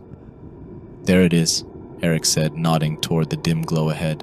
The diner's facade was cracked and faded, its windows fogged up from the warmth inside. The only sign of life was a flickering neon sign above the entrance, casting a sickly yellow light onto the wet pavement. As we approached, I noticed a faint outline of people through the grime-streaked glass. My stomach tightened. "You ready?" Eric asked, grabbing the door handle. I hesitated for a split second, glancing at the street behind us. The fog seemed thicker now, swallowing everything in its path. It felt like the world was closing in on us. I took a deep breath and nodded. "Yeah, let's do this." Eric pulled the door open, and we stepped inside. A wave of warm, stale air hit me, carrying with it the scent of old leather, coffee, and a faint hint of something metallic. The interior was dimly lit, casting long shadows across the checkered floor. I scanned the room, trying to get my bearings. Booths lined the walls, their red leather cushions cracked and worn with age. A long counter stretched out on the opposite side. Stools with torn fabric tops lined up neatly. There were a few customers scattered around, a man sitting by himself, staring at the window, an elderly couple whispering over their cups, and a lone woman with her back to us, spooning sugar into her drink in a slow, methodical manner. But what struck me the most was how still everything seemed. The other patrons barely moved, their actions sluggish, like they were part of some strange, slow-motion dream. I glanced at Eric, who appeared to have noticed it too. His usual bravado seemed to wane slightly as we walked toward an empty booth in the center of the room. The seats squeaked under our weight as we sat down. Eric, always one for theatrics, leaned forward and whispered, "Okay, this place is officially creepy." "Yeah, no kidding," I replied, my eyes scanning the room again. Something about the diner made my skin crawl, but I couldn't put my finger on it. It was as if the place itself was watching us. Our conversation was interrupted by the silent arrival of a waitress. She appeared seemingly out of nowhere, placing 2 menus on the table without so much as a word. Her movements were smooth, almost robotic, and she left as quickly as she had come. Eric raised an eyebrow at me, clearly unnerved. "Well, that was something," he muttered. "Guess we're not getting the warm and friendly service tonight." I picked up the menu, my curiosity piqued. It felt old, the plastic cover worn and sticky to the touch. Then, I noticed the writing on the front, bold black letters spelling out house rules. Beneath the title was a list of numbered instructions, each one stranger than the last. Rule 1. Never sit facing the entrance unless you are the first customer to arrive. Rule 2. Never greet the staff when they approach. Only speak when spoken to. Rule 3. If a stranger joins your table uninvited, offer them a sip of your drink, then excuse yourself to the restroom. Return only when the diner clock chimes. Rule 4. If you hear soft humming while eating, immediately close your eyes and wait for the humming to stop. Rule 5. If a waiter drops something, you must turn away and not look at them until they leave your table. Rule 6. If you hear your name whispered from behind, do not turn around. Pretend you did not hear it. Rule 7. Should your utensil fall, leave it there. Do not bend down to pick it up, or you risk seeing something under the table that shouldn't be there. Rule 8. If you hear footsteps following you as you leave, do not turn around. Slow your pace until the sound fades away. I read through the list twice, each rule more unsettling than the one before. My mouth went dry as I realized how specific they were. These weren't rules for a quaint diner experience. They were warnings. My eyes darted back to Rule 1. Never sit facing the entrance unless you are the first customer to arrive. A chill ran down my spine as I glanced over my shoulder at the glass door. "Look at this," Eric whispered, pointing at Rule 4. "If you hear soft humming while eating, close your eyes. What is this place, a haunted house?" I forced a laugh, but my heart wasn't in it. "It's probably just some elaborate gimmick," I said, trying to convince myself. "You know, to get people talking." "Yeah, right," Eric replied, his voice tinged with skepticism. "Well, we came here for the experience. Let's just roll with it." He looked at me, waiting for some kind of agreement. I nodded, feeling a tight knot of anxiety form in my chest. We flipped open the menus and pretended to browse the food options, though neither of us really had an appetite. My eyes kept drifting back to the rules, especially Rule 1. "Wait," I said, my voice barely above a whisper. "We weren't the first ones here, and..." I trailed off, glancing at the door. Through the grimy glass, something moved. I couldn't make it out clearly, just a dark silhouette shifting in and out of the foggy night. It was tall, unnaturally so, and seemed to sway as it stood there. I blinked, trying to focus, but it faded into the darkness. "What?" Eric asked, leaning forward. "What did you see?" "There's something out there," I muttered, not taking my eyes off the door. I don't know what it was, but it looked... "Don't mess with me," he interrupted, his voice strained. "This place is already creepy enough." "I'm not messing with you," I snapped, turning back to face him. "I swear I saw something." We both went silent, the unease between us growing thicker. The rules weren't a joke, I was sure of it now. This place had its own set of laws, its own way of operating, and we were already violating one. The tension between us grew thicker with each passing second. I kept glancing at the entrance, scanning for any sign of movement through the glass. My mind replayed the brief glimpse of that shadowy figure I had seen outside, and an icy fear gripped my chest. Eric shifted nervously across from me, tapping his fingers on the table. We sat there in silence, waiting. The waitress reappeared, sliding up to our table without a sound, her hollow eyes staring straight through us. My skin crawled at the sight of her. Remembering Rule 2, I bit my tongue and stared at the menu in front of me, resisting the urge to greet her or even acknowledge her presence. Eric's eyes widened, as if he had to force himself to stay quiet. After a long, unsettling pause, the waitress finally spoke, her voice monotone and distant. "What would you like to order?" She didn't ask it like a question, more like a command. The words felt cold and wrong, echoing strangely in the air around us. It was as if the sound didn't belong in this place. Eric coughed and glanced at me, seeking some form of validation. I nodded subtly, indicating he should answer first. He took a deep breath and said, "I'll have a black coffee and pancakes." His voice trembled slightly, but he managed to get the words out. The waitress turned her gaze to me, her eyes boring into mine like a predator assessing its prey. I swallowed hard, forcing myself to meet her eyes for only a moment before I replied, "Same for me, please." She didn't react, didn't even blink.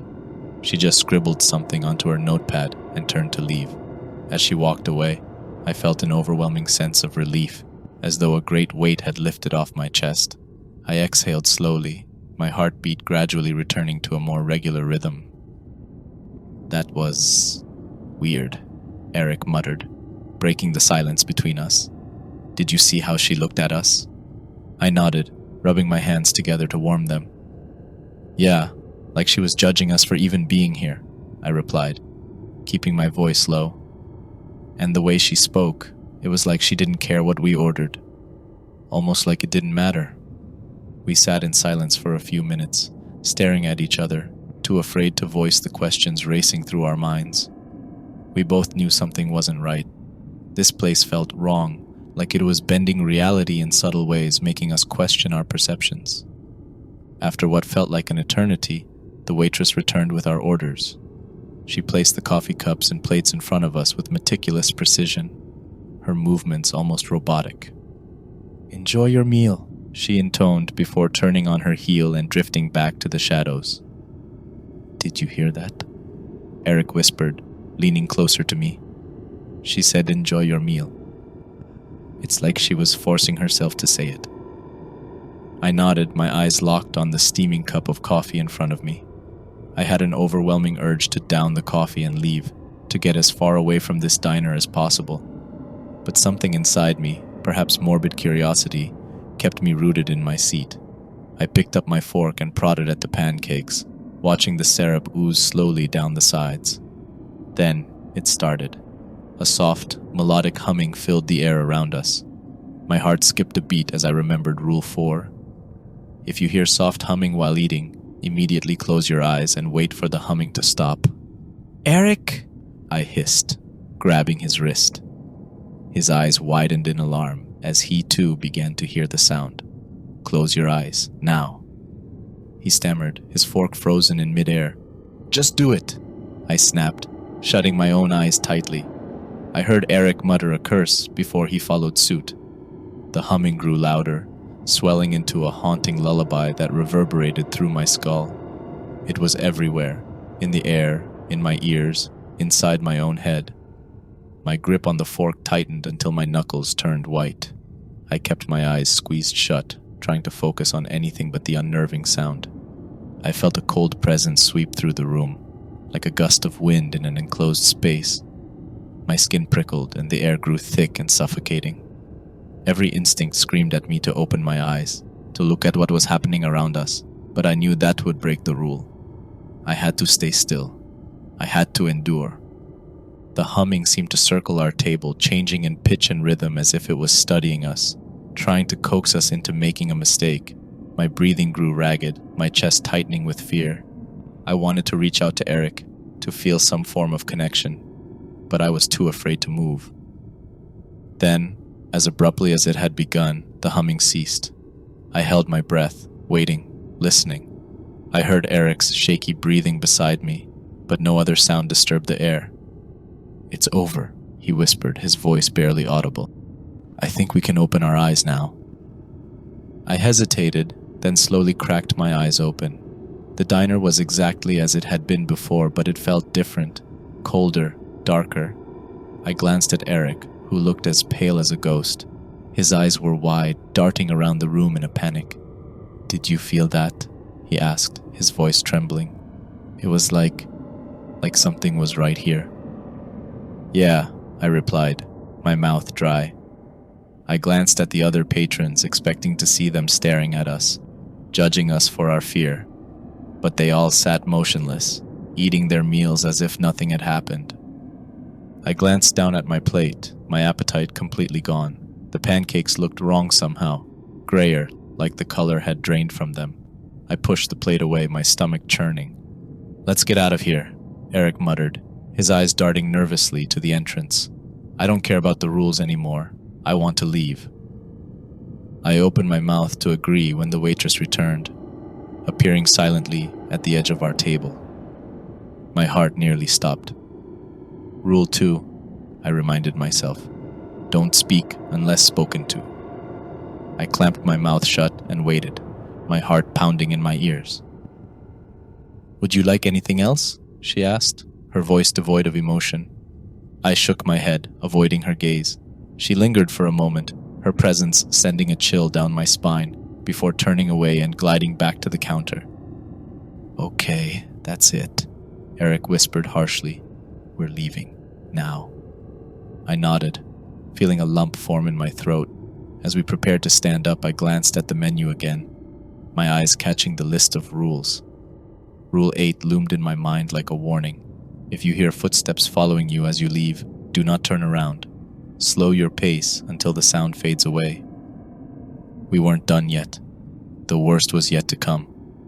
Eric stood up abruptly, his chair scraping loudly against the floor, cutting through the oppressive silence that hung in the diner. A sense of dread washed over me. There was a nagging feeling that we were far from done with this place. Eric reached for his wallet, tossing a few bills onto the table. "Let's just go," he muttered under his breath, his eyes wide and darting toward the entrance. He wanted out, and so did I. We started walking toward the door, the air around us seeming to thicken with every step. My legs felt heavy, as though I were wading through mud. The soft clinking of cutlery and hushed murmurs of the other patrons filled the space, but my senses were hyper-focused on our escape. Then, just as we were a few feet from the door, I heard it, the distinct scrape of a chair behind us. My heart dropped. Someone had joined our table. I glanced at Eric, whose face had gone ghostly white. "Oh no," he whispered, barely audible over the diner's eerie ambiance. Rule 3. Slowly I turned back to look. There, sitting in my seat, was a tall, lanky figure. The man wore an old-fashioned suit, the kind you'd see in pictures from decades past. His head was bent forward, his hair hanging over his face like a dark curtain, obscuring his features. A wave of cold swept over me. The atmosphere around him felt wrong, as if he didn't belong in this world. "We have to follow the rule," I hissed at Eric, trying to keep my voice steady. "Get back to the table, now." With reluctance, we approached the stranger. He remained utterly still, his head angled forward as if studying something invisible on the table. The room seemed to grow darker, colder, the air pressing down on my chest. My palms were slick with sweat, and I could feel my pulse pounding in my throat. I grabbed my cup of coffee, my hand trembling, and placed it in front of the stranger. "Here," I managed to say, my voice barely a whisper. "Have a sip." His hand moved in slow, deliberate motions as he reached for the cup. His fingers were unnaturally long and thin, with skin that seemed almost translucent. He lifted the cup to his lips, taking a slow, deliberate sip. A chill crawled up my spine, and I fought the urge to look away. "Restroom," I croaked, nudging Eric. "We need to go." Eric nodded, his eyes locked on the stranger. We backed away from the table, careful not to break eye contact until we reached the restroom door. The moment we were inside, we both exhaled, as though we had just come up for air after being submerged in dark water. "What the hell was that?" Eric rasped, clutching the edge of the sink. "Who was that guy?" "I don't know," I replied, my voice shaky. "But we had to follow the rule. Now we wait until the clock chimes." Seconds felt like minutes as we stood there, listening to our own ragged breaths echoing in the tiny room. My mind raced, trying to process what had just happened. The air was stifling, pressing down on us as if the diner itself was alive, watching our every move. Then, the cafe clock outside began to chime. 1, 2, 3 chimes. We exchanged a glance, swallowing the lump of fear lodged in our throats. It was time to return. As we stepped out of the restroom, we dared to approach the table. It was empty. The stranger was gone, leaving only our 2 cups and the uneaten plates of pancakes behind. I exhaled shakily, but my relief was short-lived. As we turned back toward the entrance, something metallic clattered against the floor. I froze. My fork had fallen, clinking loudly as it hit the ground, spinning a few times before settling just under the table. I felt my heart leap into my throat. Rule 7. Should your utensil fall, leave it there. Do not bend down to pick it up, or you risk seeing something under the table that shouldn't be there. Leave it, I whispered urgently to Eric, who was staring wide-eyed at the fork. Don't look under the table. He nodded, but his eyes were wide with fear. I could feel the tension radiating off him, his body rigid and tense. We were both aware of what Rule 7 warned us about, and yet the urge to look was almost unbearable, like an itch in the back of my mind that I couldn't scratch. Then we heard it, a soft, muffled sound coming from beneath the table. My blood ran cold. It was the faint, heart-wrenching sobs of a child crying softly in the darkness beneath us. My stomach twisted violently, and I had to grip the edge of the table to keep from collapsing. Don't listen, I muttered through clenched teeth, my eyes fixed on a point far away. It's not real, just focus. The crying grew louder, more desperate, echoing in the small space of the diner. It was the kind of sound that clawed at your heart, demanding your attention. Tears welled up in my eyes, not from sadness, but from sheer terror. I squeezed my eyes shut, trying to drown out the noise. But the cries persisted, coming in waves of anguish and despair, each one stronger than the last. Eric shifted uncomfortably beside me. It's just a trick, he whispered, more to himself than to me. We can't look. We can't. The cries turned into words, garbled and barely recognizable, but unmistakably pleading. Please, help me. The voice tugged at the deepest recesses of my sympathy, igniting an instinct to look, to bend down and see who or what was under there. I clenched my fists so tightly that my nails dug into my palms. It's not real, I repeated, my voice trembling. It's just trying to make us look. The crying continued, now mixed with small shuffling sounds like tiny feet dragging across the floor. My skin crawled, every nerve screaming for me to glance down and see what was beneath the table. I felt like I was losing my grip on reality, the line between what was real and what wasn't, blurring under the pressure of the noise. Then a tiny hand wrapped around the leg of my chair. I stiffened, my muscles locking up in paralyzing fear. It gripped tightly, almost urgently, as though begging me to help. My heart raced so fast I thought it might burst, my breath coming out in short, panicked gasps. Don't look, I hissed to Eric, fighting the urge to jump up and run. The grip on my chair tightened, and the crying turned into a pitiful wail. My eyes burned from the effort of not looking down, of not acknowledging the nightmare unfolding beneath us. I could feel my sanity teetering on the edge, about to break. And then, as abruptly as it had started, it stopped. The hand released its grip, the crying faded into silence, and the air around us returned to its suffocating stillness. I dared to glance at Eric, who was pale and shaking, his eyes wide and haunted. Did you see that? He croaked, his voice barely above a whisper. I nodded, swallowing hard. Yeah, but we didn't look under the table. We followed the rule. He exhaled shakily, his hand still gripping the edge of the table. Let's get out of here, he muttered, his voice strained. I can't take this anymore. Agreed, I replied, feeling a wave of nausea wash over me. We stood up slowly, careful not to glance under the table as we backed away. I couldn't help but notice that the rest of the diner continued on as if nothing had happened. The patrons still eating, the waitress still standing behind the counter with her hollow stare. We started toward the exit, moving cautiously. As we reached the door, I heard it, a faint, distant whisper of footsteps following us. My body tensed, remembering Rule 8. If you hear footsteps following you as you leave, do not turn around. Slow your pace until the sound fades away. Don't turn around, I warned Eric, my voice strained. Just walk slowly. We moved forward, each step heavy with fear as the footsteps echoed behind us. I fought every instinct to look back, to see what was trailing us.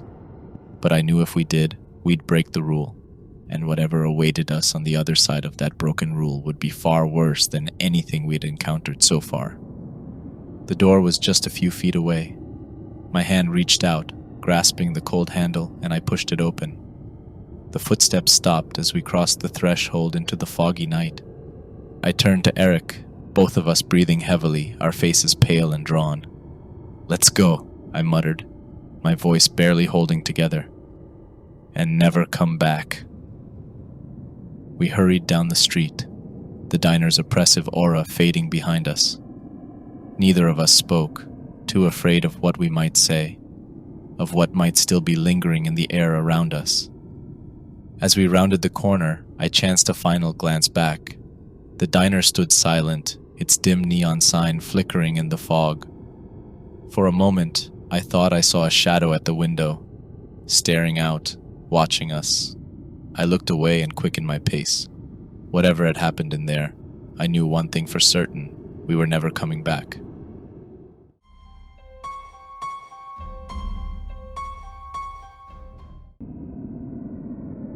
I've been driving a taxi in this soulless city for over 5 years now. It's a big city, sure, but that doesn't make it alive. It's like one of those old, hollow shells you find washed up on the beach, all grandeur on the outside but empty inside. The streets are vast and lined with looming buildings, yet they feel vacant, like a stage set up for some play that never took place. I've spent countless nights winding through its dark avenues, its forgotten back streets, and its dismal corners. Some say you get used to the darkness. I'm not so sure. Working the night shift has become a routine, the kind that grinds away at your soul slowly, like sandpaper on wood. I've grown accustomed to the strange passengers, the fleeting conversations that vanish into the void as soon as they're over. My cab becomes their confessional booth.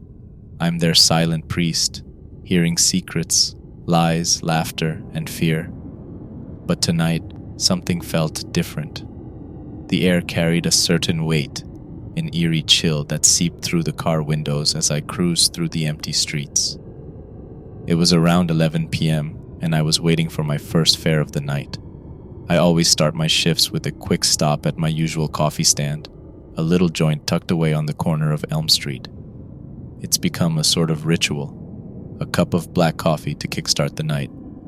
I sipped it slowly, letting the warmth fill me up as I watched the fog begin to drift in, curling around the streetlights and swallowing the outlines of distant buildings. Finally, my phone beeped, the notification for a new fare lighting up the screen. I squinted at the address, some office building about a 10-minute drive away. "Here we go," I muttered, tossing the empty cup into the trash before getting into the driver's seat. As I navigated through the city streets, I couldn't shake off the strange feeling that tonight was going to be different.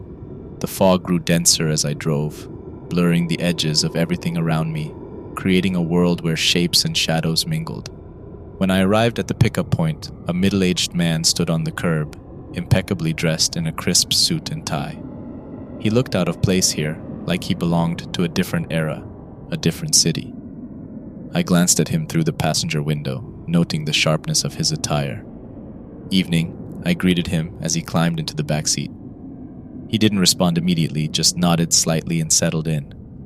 His silence was unnerving, but I've had my share of quiet fares, so I didn't think much of it. "Where to?" I asked, keeping my tone neutral. "Archer Street, the old part of town," he said, his voice smooth yet hollow, like an echo in an empty hallway. I raised an eyebrow. That part of the city was practically deserted, especially this late at night, but it wasn't my business to ask questions. "All right," I replied, putting the car into drive and pulling away from the curb. The fog seemed to thicken as we moved through the streets, the city lights dimming until they were nothing more than a soft, hazy glow. We drove in silence for a while. I kept my eyes on the road, trying to focus on the drive and ignore the increasingly oppressive atmosphere. Every now and then, I'd steal a glance in the rearview mirror, checking on the passenger. He sat there, unnervingly still, staring out the window with his face half hidden in the shadows. We reached a red light. I tapped my fingers on the steering wheel, waiting for it to change. It was then that I glanced into the rearview mirror again, and my heart skipped a beat. The man was smiling, but not just any smile. It was an unnatural, grotesque stretch of the lips that spread wider and wider, until it looked like his face might split in two. I snapped my head around to look directly at him, my mouth opening to say something, but the words died on my tongue. The smile was gone. He sat there, expressionless, his gaze still fixed on the window. "Are you all right?" he asked suddenly, his voice calm and mocking. "You look like you've seen a ghost."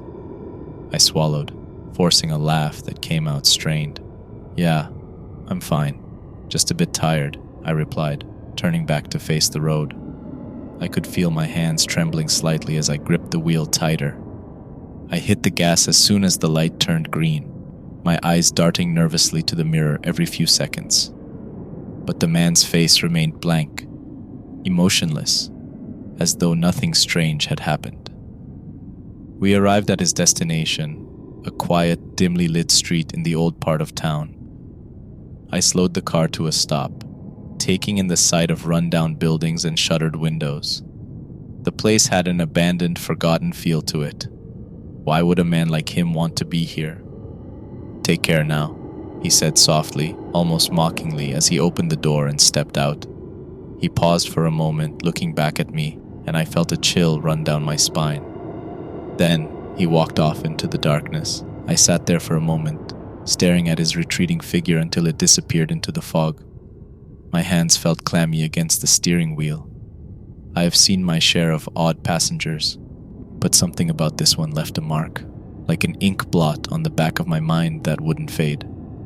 I took a deep breath, trying to shake off the unease. "Just another passenger," I muttered to myself, putting the car in drive. Just as I was about to leave, my phone buzzed, signaling another fare request. I glanced at the screen. It was close by. I hesitated for a moment, my instincts telling me to leave this part of the city. But business was business, and there weren't many drivers around here, especially at this hour. I accepted the fare and began driving toward the pickup location. The fog was thicker now, swirling around the car like a living thing, its tendrils stretching out and wrapping around the lampposts. As I approached the pickup area, I spotted a figure standing beneath a dim streetlight. Their outline was barely visible in the mist. I slowed the car to a stop beside the person, but something felt off. I couldn't make out their face or any features for that matter. It was as if the darkness around them swallowed the details. The person stood there for a moment before turning and walking away into an alley, never once acknowledging the taxi. "What the?" I muttered, my eyes squinting to follow the figure. Maybe it wasn't the client? I glanced around, searching for any sign of another passenger, but the street was empty. There was no one else in sight. I checked my phone again. The app showed I was in the correct location, but no one had approached. I waited for a few more minutes, glancing nervously at the alleyway where the figure had disappeared. Still nothing. A strange feeling gnawed at my stomach, telling me to leave. "Forget this," I muttered under my breath, pulling away from the curb. The fog swallowed the headlights as I navigated back onto the main road, my heart thumping louder than before. As I drove, a flicker of movement caught my eye. There, at the end of the street, stood a figure, silent, still, staring at my car. I opened the window, calling out, "Did you order a taxi?" No response. The figure turned slowly and walked away, just like before. "All right, this is getting weird," I muttered, an edge of fear creeping into my voice. I hit the gas, not wanting to stick around to see if this shadow would appear again. I glanced at the rearview mirror as I passed through the intersection, half expecting to see the figure one more time. And there it was, or what looked like the same person. Same posture, standing motionless as I sped away. I didn't stop this time. I just wanted to get out of this area and into the more familiar parts of the city. A few minutes later, I found myself in a somewhat livelier part of town. The fog had thinned out, the streetlights casting a more comforting glow. I pulled over next to a small coffee stand, needing something to settle my nerves. The warmth of the coffee seeped into my hands, grounding me for a moment. I sipped it, standing by my car, trying to rationalize what had just happened. It had to be the fog playing tricks on me. That, combined with the shadows and the late hour, it was messing with my mind. Get a grip, I muttered, finishing the last of the coffee and tossing the cup into a nearby trash can. I needed another fare, something to take my mind off these unsettling encounters. I got back into the car, checked my phone, and accepted the next request. This time it was fairly close by. Maybe a normal passenger would ease my nerves. I drove through the slightly more illuminated streets toward the new pickup location. The city's vibe was different here, but that sense of unease clung to me like a thick fog. I kept glancing in the rearview mirror, half expecting to see that same figure standing motionless behind me, but nothing appeared. The pickup spot was just a few blocks away, a small intersection where the road dipped into a tunnel. I arrived and idled at the curb, looking around for any sign of my fare. After a few moments, a man emerged from the shadows of the tunnel. He walked calmly toward the taxi, his figure gradually coming into focus under the streetlights. My muscles tensed as he approached, but I breathed a sigh of relief when I saw his face. He looked relatively normal, probably in his mid-30s, wearing an old jacket and carrying a bag slung over his shoulder. He opened the rear door and got in, nodding as a greeting. "Thanks for stopping. I need to get to the old house on the outskirts of town," he said in a deep, monotone voice. "An old house?" My instincts flared up. "The outskirts?" I repeated, turning to look at him. "You sure you want to go there? It's pretty deserted at this hour." "Yeah," he replied, his eyes locked onto mine in the rearview mirror. There was an intensity in his gaze that sent a shiver down my spine. "I'm sure. It's where I need to go." I nodded, trying to suppress the unease bubbling up inside me. "All right then," I muttered, and put the car into gear. We drove off, leaving the more populated part of the city behind. The road stretched out in front of us, long and winding. Streetlights grew sparse, replaced by shadows cast by the twisted branches of old trees lining the road. The city slowly disappeared in the rearview mirror, and a deep sense of isolation set in. I kept my eyes on the road, refusing to glance back at the passenger, who remained eerily quiet. Minutes passed, and an oppressive silence filled the car. I turned on the radio, hoping to drown out the quiet with some white noise. Static crackled through the speakers, a harsh reminder of how far from civilization we had driven. I switched it off, regretting the decision almost immediately. The silence returned, now heavier, pressing in on all sides. Out of the corner of my eye, I caught a faint glow coming from the direction of my passenger. I glanced in the rearview mirror and saw it, his phone, the screen casting a dim light on his face. He wasn't looking at it, though. Instead, his eyes were fixed straight ahead, his face blank, almost expressionless. An involuntary shudder went through me. "So what brings you out here this late?" I asked, trying to break the silence. My voice sounded strained, even to me. He didn't reply immediately. Instead, he tilted his head slightly, the movement slow and deliberate. "Business," he finally answered, his voice hollow, devoid of emotion. I nodded, focusing back on the road. A few more minutes passed in that unnerving quiet. Then, just as we approached a narrow tree-lined lane leading deeper into the outskirts, the house came into view. It loomed in the darkness, an old abandoned structure with a sagging roof and broken windows. But the strangest thing was the porch light. It flickered on and off, casting long, warped shadows across the ground.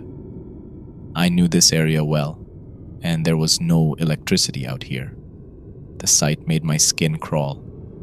The car slowed as I pulled up in front of the house. My passenger stared at it, unblinking. "This is it," he said softly, finally breaking his silence. He got out of the car, but before closing the door, he turned back toward me. "Wait here," he ordered, his tone leaving no room for argument. "I won't be long." I wanted to refuse, to drive away and leave him here with whatever madness this place held.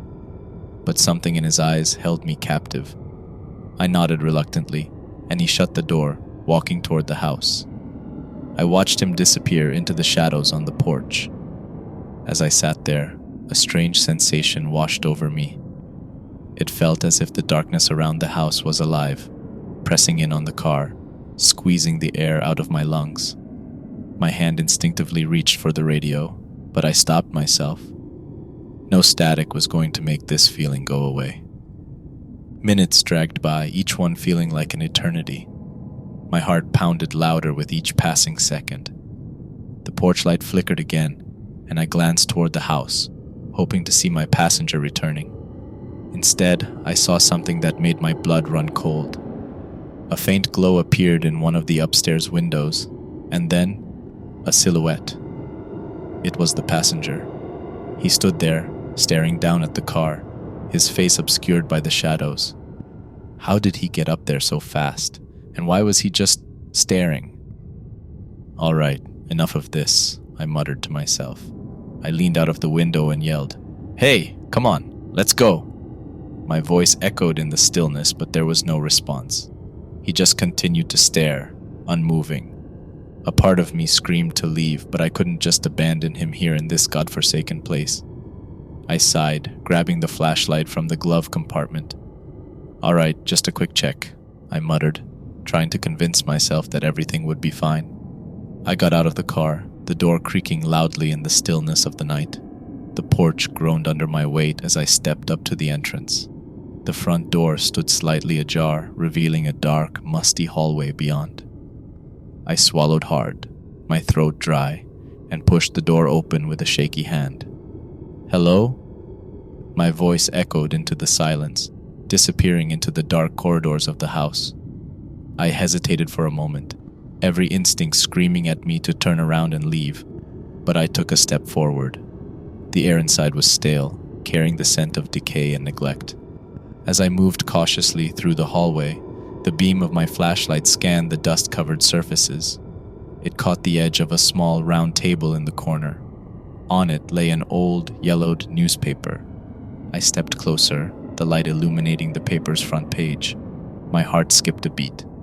There, printed clearly, was the face of my passenger. His photo stared back at me, framed by the headline, "Local man found dead in abandoned house." I stumbled back, my mind reeling. How was this possible? I had just driven this man here. He was alive. Or at least I thought he was. A chill ran down my spine, making the hair on my arms stand up. I scanned the dimly lit room, half expecting to see him standing there, watching me with that unnerving stare. But there was no one, just darkness pressing in from all sides. "I need to get out of here," I whispered to myself, feeling a surge of panic well up inside. I turned on my heel and ran toward the front door, not daring to look back. The floor creaked under my hurried steps, echoing through the emptiness of the house. I burst out onto the porch, gasping for breath, and made a beeline for the car. The moment I slammed the door shut and locked it, a slight wave of relief washed over me. I gripped the steering wheel, my heart pounding so loudly that it drowned out all other sounds. "Just get the hell out of here," I muttered, turning the key in the ignition. The engine roared to life. Then, out of nowhere, I sensed it, that familiar, eerie presence in the car. My grip on the steering wheel tightened as I forced myself to look in the rearview mirror. And there he was. My passenger sat in the back seat, his form slumped and decayed, his eyes hollow and sunken. His skin was pale, almost gray, and his clothes appeared tattered. A feeling of nausea washed over me as I stared in horror at what had become of him. He just sat there, staring straight ahead. Then, slowly, his lips parted, and he whispered in a voice that sent shivers down my spine, "Take me home." I blinked, my body frozen with fear. Before I could react, his form began to dissolve, his body breaking apart into a thick, swirling cloud of black smoke. The smoke filled the car, enveloping me in its suffocating embrace. I coughed and fumbled for the door handle, nearly tearing it off in my panic as I stumbled out of the vehicle. The cold night air hit me like a shock as I fell to my knees, coughing and gasping. The fog outside seemed to grow thicker, pressing in from all directions. I glanced back at the car, half expecting to see the smoke spilling out, but there was nothing. Just the empty interior staring back at me. My pulse was racing and I could barely think. I staggered back toward the porch of the house, seeking some sense of refuge. I collapsed onto the porch steps, my body trembling from the encounter. As I steadied my breathing, something caught my eye.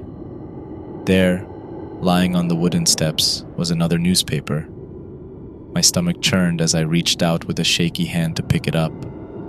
The front page stared back at me, and my heart sank into the pit of my stomach. This time it wasn't the face of my passenger, it was mine. The headline read, "Local taxi driver disappears after strange incident." I dropped the newspaper, my hands going numb. My vision swam as a wave of terror washed over me.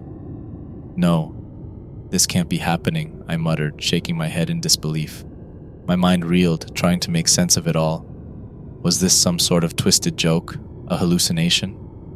I felt the world closing in around me, the fog growing thicker and darker, almost suffocating. The quietness of the surroundings became deafening, filled with an unspoken threat. I staggered to my feet, my heart pounding. "I have to leave," I muttered to myself. "I have to get out of here." I turned and stumbled down the porch steps, my legs feeling like lead. I glanced toward the car, but a part of me hesitated. The thought of going back inside, of sitting in that driver's seat again with who knows what possibly appearing in the back seat, filled me with dread. But as I took a step toward the car, I felt a shift in the air, a coldness brushing against the back of my neck. I turned around slowly, my pulse racing, expecting to see him standing there again. But there was nothing, just the dark, silent outline of the house against the foggy backdrop. My eyes darted to the newspaper on the porch, the image of my face glaring back at me in the dim light. A sense of inevitability washed over me, a feeling that no matter what I did, I couldn't outrun this. I forced myself to look away and made a break for the car, not caring about the consequences anymore. My only thought was to put as much distance between me and this nightmare as possible. My pulse roared in my ears as I jumped into the driver's seat, slamming the door shut. The keys trembled in my grasp, but I managed to shove one into the ignition, twisting it with a sharp click. The engine sputtered to life, and I floored the gas pedal, tires screeching as the car lurched forward. Gravel spat out from under the wheels as I sped down the road, my eyes glued to the foggy path ahead. I could barely see through the mist, which seemed thicker now, like a living thing trying to swallow me whole. The house disappeared behind me, fading into the swirling fog as I drove. I didn't dare glance at the rearview mirror. The memory of what I had seen there earlier still burned in my mind. All I wanted was to make it back to the city, back to the safety of familiar streets and lights. The road stretched on, each second an eternity as I focused on keeping the wheel steady. My mind replayed the events of the night in disjointed flashes, the strange man with the unnatural smile, the shifting fog, the passenger who shouldn't exist. None of it made sense, and I couldn't let my thoughts linger too long, or I'd spiral into panic. Minutes passed like hours, the fog slowly thinning out as I neared the city limits. The sight of distant streetlights, dim and hazy through the mist, brought a glimmer of hope. I wasn't free yet, but at least I was moving away from that house, that darkness. I eased my grip on the wheel as the city finally came into full view. The glow of the neon signs and streetlights felt almost comforting. even though the city was still eerily quiet. I pulled into an empty gas station parking lot, my hands shaking as I put the car in park. I leaned back, taking in deep breaths to steady myself. "It's over," I muttered, wiping sweat from my forehead. My heart was still hammering, but at least I was away from that place. I closed my eyes, trying to erase the image of that decaying face in the back seat. It had to be over. I was back in the city, surrounded by light and the faint hum of civilization. But even as I sat there, the cold sweat on my skin refused to fade. With a deep breath, I opened my eyes and looked at the rearview mirror. Nothing but an empty back seat stared back at me. I let out a sigh of relief, my heart rate finally starting to slow. I reached for my phone to call it a night, deciding I was done with this shift. Just as I unlocked the screen, a new notification popped up. A ride request. The pickup location made my stomach drop. It was the same isolated house I'd just fled from. My blood ran cold. I stared at the screen, the address glowing ominously. Without a second thought, I shut off the phone and tossed it onto the seat beside me.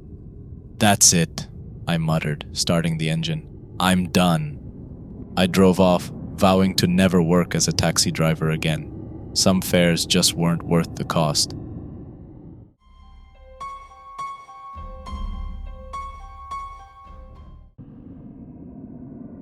I've been working the night shift at this rundown motel for a few months now. It's the kind of place you'd expect to see on some ghost hunting TV show, with its dimly lit corridors, outdated decor, and eerily quiet atmosphere. I never thought I'd end up here, but after my last job fell through, I was desperate. The motel sits just outside of a small, nearly forgotten town, nestled far enough from civilization that cell reception is barely a thing. And as if to add to the ominous vibe, tonight I'd be the only staff member on duty. It was a typical shift, starting at 10 p.m. The manager told me earlier that day to expect a large group check-in around 10:30 p.m. A bit unusual, considering we almost never have full bookings. The motel is small and usually quiet, its rooms accessible only from the inside hallway. There are no outdoor entrances like the ones you see in cheap roadside motels. So when I learned that an entire group had booked every single room, it felt strange. I tried to shrug it off and focus on my usual tasks, straightening up the front desk, ensuring the register was in order, and preparing the keycards. But an unsettling feeling crept into my gut. Something about tonight felt off. By 10:30 p.m., I was on edge, waiting for the group to show up. I kept looking toward the entrance, expecting to see a crowd, but only one man walked in. He approached the front desk slowly, his steps almost silent against the old, faded carpet. The man looked odd. He wore an outdated suit, and his face was partially hidden by a wide-brimmed hat. His eyes, though barely visible in the dim light, seemed to hold an unsettling gleam. He walked up to the counter and set a bundle of cash on the desk. "I'm here for the check-in," he said, his voice smooth but lacking warmth.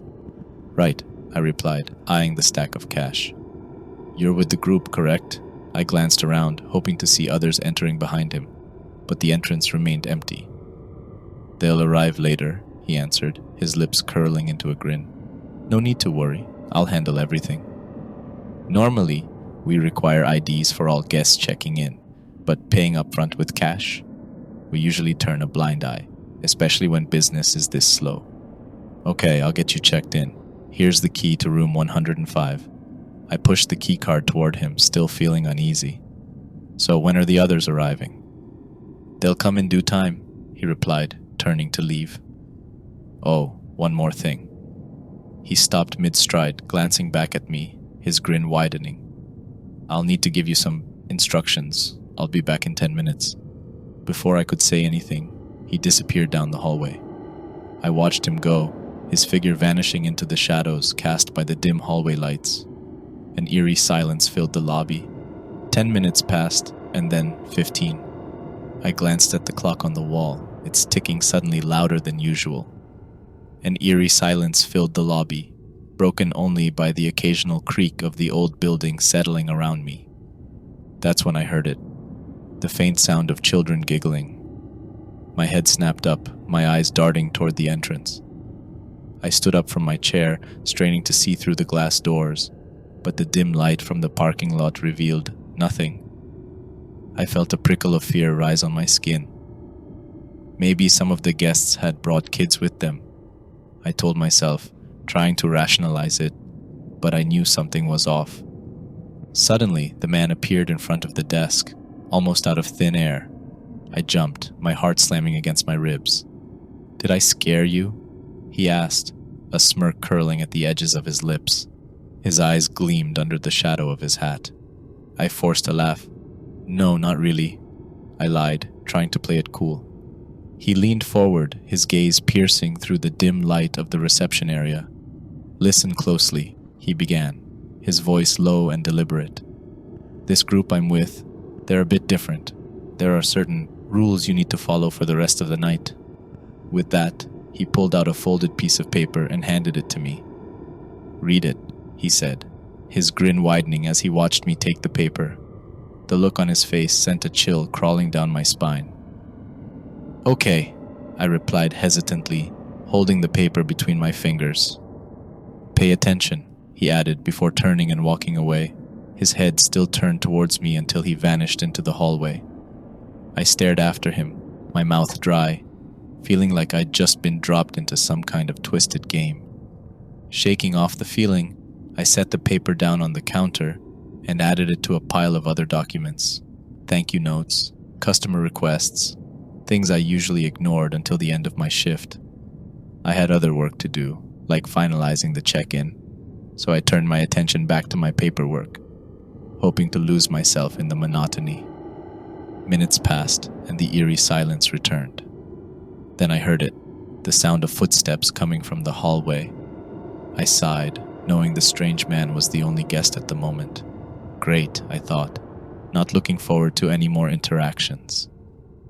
The footsteps grew louder, coming closer, but then they stopped, abruptly, just at the edge of my line of sight. I waited, expecting the man to appear around the corner, but nothing happened. Seconds ticked by in eerie stillness. The hair on the back of my neck stood up, and a wave of anxiety washed over me. Maybe I was just being paranoid. I needed to make sure everything was okay. Slowly, I stepped away from the reception desk and crept toward the hallway. My heart pounded in my chest as I approached the corner. I held my breath and peered around, half expecting to see the man standing there. But there was nothing. An empty hallway greeted me, silent and dimly lit. I felt a knot of unease tighten in my stomach. I had definitely heard footsteps. Shaking my head, I turned back toward the reception, telling myself I was just imagining things. But as I walked back, my eyes fell on the desk and my heart skipped a beat. The piece of paper the man had given me was now lying face up on top of the stack. I froze, staring at it.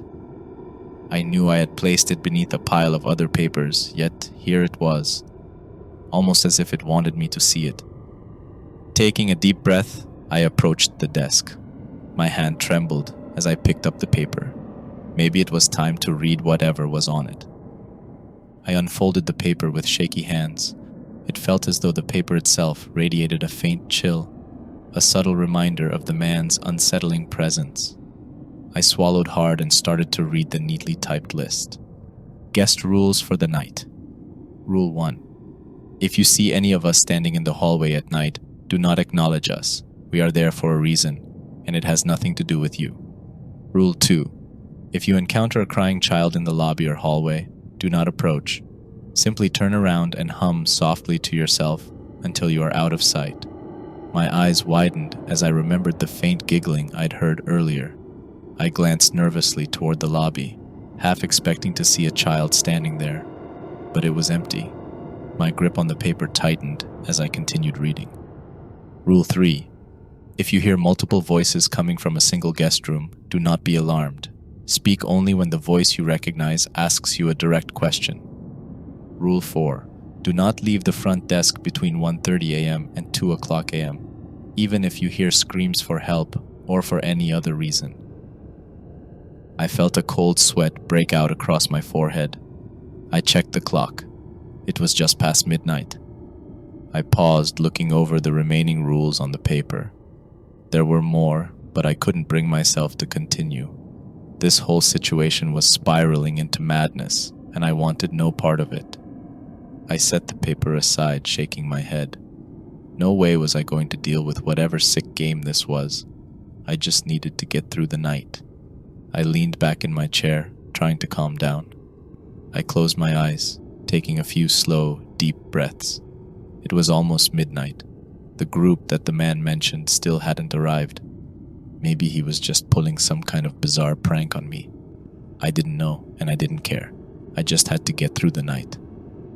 As the minutes ticked by, the lobby grew eerily quiet. The silence pressed in on me, heavy and thick, as if the motel itself was holding its breath. I was staring at the clock when the sound of footsteps filled the hallway again. Slow, deliberate steps, growing louder and louder until they stopped at the edge of my vision. Oh no, not again. From the hallway emerged a tall, thin man. His face was obscured, partially covered by a cloth or mask of some sort. His limbs were unnaturally elongated, his movements jerky, like a puppet on strings. I froze, my mind racing in that moment. The tall figure approached me with slow, deliberate steps, his head tilting slightly as if observing me. I felt every muscle in my body tense up. "Can I help you?" I stammered, trying to keep my voice steady. He didn't respond. He just stared at me, his presence oppressive as if he were sucking the air out of the room. A faint buzzing noise began to fill the air, emanating from the man. It grew louder, worming its way into my ears, vibrating through my skull. I glanced down at the desk in an attempt to break eye contact, and there it was, the list of rules. My eyes darted across the page until I found what I was looking for. Rule 5. If a guest stares at you for more than 5 seconds, close your eyes and count to 5. When you open them, they should be gone. The buzzing intensified, growing almost unbearable. I squeezed my eyes shut, my mind racing. I started counting. 1, 2, 3. My heart was slamming against my chest, every beat faster than the last. The buzzing noise pulsed around me, making my skin crawl. 4, 5. The buzzing had stopped. I opened my eyes. The lobby was empty. I felt the tension in my body release all at once, leaving me lightheaded and shaky. My breath came out in ragged gasps as I leaned against the desk for support. I glanced at the clock. It was 1 a.m. I had 30 minutes until I had to abide by Rule 4, the one about not leaving the front desk. I grabbed the list again, my hands trembling as I read further. Rule 6. Should you hear scratching or scraping sounds coming from under any of our doors, ignore it. Rule 7. When a child guest brings you a drawing, accept it with a smile and look at it. Rule 8. When you hear whispering behind you while you stand at the desk, do not turn around. Rule 9. If you notice a guest's reflection in the lobby mirror staring back with a different expression, avert your eyes immediately. "Oh God," I whispered. My hands were shaking uncontrollably now. This wasn't some joke. This wasn't just a prank. Something was very, very wrong here, and I was stuck in the middle of it. I heard a soft rustling sound to my left. I turned my head slowly, my heart leaping into my throat. Standing just at the edge of my vision was a small child, their face hidden under the hood of a dark sweatshirt. I couldn't make out any features, just a shadowy outline. The child stepped forward, extending a pale hand toward me. In it, they held a piece of paper. My blood ran cold as Rule 7 flashed through my mind. I forced myself to smile, though every nerve in my body screamed to run. "Thank you," I managed to say, reaching out to take the drawing. I looked down at the paper in my hand. It was a crude drawing of a man with no face, just smooth skin, no eyes, no mouth, no nose. A shiver ran down my spine. Suddenly, the child snapped their head up, the hood falling back. My breath caught in my throat. The face was just like the drawing, smooth, featureless skin where eyes, a mouth, a nose should be. I stumbled backward, tripping over my chair and falling onto the floor. My pulse thundered in my ears, drowning out every rational thought. When I managed to look up again, the child was gone. I sat there for a moment, frozen, my mind reeling. This was too much. I had to get out of here. I didn't care about the job, the rules, any of it. I just had to leave. I scrambled to my feet and was about to rush toward the exit when I stopped dead in my tracks. The man, the one who had checked in earlier, was standing in the middle of the lobby, his grin wider than ever. "Going somewhere?" he asked, his voice dripping with amusement. I opened my mouth to speak, but no words came out. I just stood there, my body trembling. The man tilted his head, eyeing me with a look of eerie satisfaction. "See, I forgot to tell you the most important rule," he said, his voice lowering to a whisper. "Under no circumstances should you leave the motel before sunrise. You may find yourself unable to return." A chill ran through me. "Return from where?" I asked, my voice barely a whisper. He grinned wider, his eyes glinting with a strange light. "That's for you to discover," he replied cryptically before turning away. He walked slowly toward the hallway, his gaze lingering on me until he disappeared around the corner. I was left standing in the lobby, my mind a whirlwind of fear and confusion. I glanced at the clock. It was 1:25 a.m. I didn't know what to do. Should I stay? Should I leave and risk whatever was out there? My heart was telling me to run, but my instincts screamed at me to heed the rules. As I stood there, paralyzed by indecision, it began. Screams coming from the hallway. Harsh, guttural screams that echoed through the motel, bouncing off the walls and pounding into my skull. I glanced at the clock. 1:32 a.m. Rule 4 echoed in my head. Do not leave the front desk between 1:30 a.m. and 2 a.m. even if you hear screams for help or for any other reason. I clutched the counter, every muscle in my body tense. The screams grew louder, more desperate. I jolted in my chair, my heart leaping into my throat. It was a raw, guttural cry that filled the air, clawing its way into my ears. I glanced at the clock, 1:37 a.m. My pulse quickened, every second stretching into an eternity. The screams didn't stop. They echoed down the hallways, seeming to come from every direction, getting louder and more desperate with each passing moment. "Stay put," I muttered to myself, gripping the edge of the desk. My knuckles turned white as I braced against the instinct to run. I had to remind myself that this place was not normal, that these rules weren't written as a joke. The screams rose to a fever pitch, shifting from human cries to something more monstrous, more guttural. I squeezed my eyes shut, trying to block out the noise. It was like 1,000 nails scraping against my sanity, a cacophony that clawed at the edges of my mind. The clock ticked loudly in the silence between each scream. I peeked at it again. 1:45 a.m. 15 minutes left. Just 15 more minutes. The screams transformed, morphing into sobs and wails that reverberated through the empty hallways. They grew more pitiful, pleading, like someone trapped in endless torment. My nails dug into my palms as I forced myself to remain still, to ignore the cries for help. "Do not leave the front desk." The words echoed in my head, steadying me as I resisted the overwhelming urge to bolt. The clock ticked on, slowly, agonizingly. 1:50 a.m. The cries in the hallway seemed to inch closer, pressing against the walls, as if they would burst through and flood the room. I bit down on my lip until I tasted blood, focusing on the pain to ground myself. The room felt like it was closing in, the air thickening with every second. The screams warped again, blending into a chaotic symphony of agony. I gritted my teeth, feeling sweat drip down my temples. 1:58 a.m. 2 more minutes. The screams continued, but they began to fade, becoming a haunting background noise. It was as if the building itself had started to absorb the sound, muting it, trapping it within the walls. The clock's second hand crawled forward, each tick like a nail being driven into my skull. I stared at it, willing it to move faster.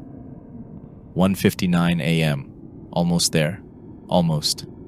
Finally, the clock struck 2 a.m. The screams stopped. Silence washed over the lobby, a cold, suffocating quiet that made my ears ring. I sagged back into my chair, gasping for air. It was over, at least for now. Silence filled the lobby, pressing down on me with a weight that made it difficult to breathe. My pulse gradually slowed, but the dread remained like a stubborn stain on my consciousness. I glanced at the clock, 2:02 a.m. The rules still loomed in my mind like dark omens. I took a deep breath, trying to calm my nerves. My hands were clammy, leaving faint prints on the reception desk. I wanted nothing more than to run, to get as far away from this motel as possible, but that man's words haunted me. Under no circumstances should you leave the motel before sunrise. You may find yourself unable to return. Return from where? I didn't dare find out. So I stayed put, waiting, straining to hear the faintest sound. The only noise was the hum of the fluorescent lights above, flickering like they were struggling to stay awake. I eyed the dimly lit hallway leading to the guest rooms, half expecting something to materialize from the shadows. Seconds stretched into minutes. The stillness was worse than the screams. At least the noise gave me something to react to, a crisis to focus on. This emptiness, though, it gnawed at me, feeding my fear. Suddenly, out of the corner of my eye, I noticed movement. My breath caught in my throat as I turned my head ever so slightly to my left. A small figure stood just on the edge of my vision, near the entrance to the hallway. My stomach dropped. A child. I forced myself to stay calm, my mind racing back to the rules. Rule 2. If you encounter a crying child in the lobby or hallway, do not approach. Simply turn around and hum softly to yourself until you are out of sight. The child didn't seem to be crying, at least not yet, its small frame eerily still. For a moment, I thought it might be one of the guest children playing some sick joke, but deep down, I knew this was something else, something not human. The child's head tilted slightly, as if it was trying to see me better, trying to gauge my reaction. I felt a shiver run through me. I needed to follow the rule, and I needed to do it now. I slowly turned away, keeping my eyes fixed on the front desk. My heart was thudding loudly in my chest, each beat echoing in my ears. Then a sound broke the silence, a soft, pitiful whimper. The child had begun to cry. I forced myself to hum, keeping it soft and steady like a lullaby. The sound felt unnatural leaving my lips, awkward, almost mechanical, but I didn't stop. I hummed a song I barely remembered from my childhood, something my mother used to sing when I had nightmares. I kept my eyes forward, focusing on the front desk, refusing to acknowledge the presence behind me. The crying grew louder, more insistent, like it was trying to claw its way into my head. I hummed louder, my voice trembling. Every fiber of my being wanted to turn around, to see what was standing just a few feet away. But I didn't. Don't look back, I told myself. Don't even think about it. Gradually, the cries softened, dwindling to faint sobs. And then finally, silence. I swallowed hard, daring to let out a slow, shaky breath. I continued to hum as I moved towards the far side of the reception desk, placing the solid wood between me and whatever had just been there. I risked a glance to the side. The hallway was empty. I slumped into the chair behind the desk, my whole body trembling. I closed my eyes for a moment, trying to regain some sense of composure. It was over. I had followed the rule, but the relief was fleeting. This was only a small victory in what felt like an unending nightmare. 2:17 a.m. The seconds ticked away, each one like the drip of a leaky faucet, reminding me that time was still moving, even though it felt like the night would never end. A creak sounded to my right. I snapped my head towards the lobby mirror. It was an old ornate piece with a wooden frame. I glanced at my reflection, my own pale, tired face staring back at me, eyes wide with fear. I almost looked like a ghost myself, but then something caught my eye. Behind me, near the hallway entrance, a figure stood. My heart nearly stopped. It was the child again, but this time, its face was visible in the reflection. My stomach twisted. Its eyes were hollow, dark pits that seemed to go on forever. Its mouth twisted into a grin that stretched far too wide. Rule 9. If you notice a guest's reflection in the lobby mirror, staring back with a different expression, avert your eyes immediately. I yanked my gaze away, my heart hammering so hard it felt like it might burst out of my chest. I squeezed my eyes shut, trying to erase the image burned into my mind. The grotesque, hollow-eyed stare, that horrible smile. It felt like it was seeping into my thoughts, tainting every corner of my brain. I stayed like that for a few moments, eyes closed, breathing deeply, willing the fear to subside. The room felt colder, as if whatever was behind me had sucked all the warmth out of the air. My mind buzzed with the pressure of it, an unbearable itch that begged me to look back, to check if it was still there. Don't look, just breathe, let it go. Minutes passed, or perhaps only seconds. It was impossible to tell. Slowly, I opened my eyes, staring down at the reception desk. I didn't dare look at the mirror again. I waited, straining my ears for any sound that might betray its presence. But there was nothing, only the faint hum of the lights and my own ragged breathing. Gradually, I allowed myself to glance towards the hallway. It was empty. I turned back to face the lobby, keeping my eyes away from the mirror. I was safe, for now. My heartbeat gradually slowed, returning to something close to normal. I sat there, staring blankly at the reception desk, trying to make sense of what had just happened. This was no ordinary night. It was like I had been thrust into a world where the rules of reality no longer applied. For a moment I found comfort in the ordinary act of breathing, in the faint hum of the reception lights overhead, but the feeling of dread lingered like a shadow in the corner of the room. Slowly, I started to regain some control over my thoughts. I closed my eyes and took a deep breath, focusing on grounding myself in this moment. What am I even doing here? My mind whispered. I should just leave. Get out of here while I still can. But then the man's words replayed in my head. You may find yourself unable to return. Was it a threat or just another trick to keep me here? I glanced toward the glass doors that led to the parking lot. The exit was right there. My car was waiting just a short sprint away. I could grab my keys, dash outside, and be gone in less than a minute. But what then? What did he mean by unable to return? My fingers drummed nervously against the edge of the reception desk. I could leave, but what if I was wrong? I looked at the clock again. 3 a.m. I decided to wait, to give it more time. After all, I'd made it this far. If sunrise was my safety net, I wasn't about to jeopardize it with just a few hours left to go. I kept glancing at the clock, willing time to pass faster. The seconds dragged like molasses, each tick echoing in my mind, mocking my sense of urgency. 3:30 a.m. My nerves were on edge, but I had begun to find a rhythm in the silence. Maybe I could endure this. Maybe the worst had passed. 4 a.m.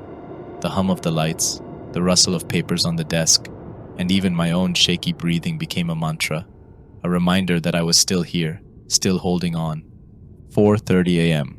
I stood up and paced behind the desk, rubbing my arms to keep warm. The air felt colder, the shadows in the hallway longer, but I focused on the upcoming dawn. Just hang in there. Finally, it was 5 a.m., an hour left. I exhaled a sigh of cautious relief, but then I felt it, a change in the air, an unspoken tension settling into the room like a fog.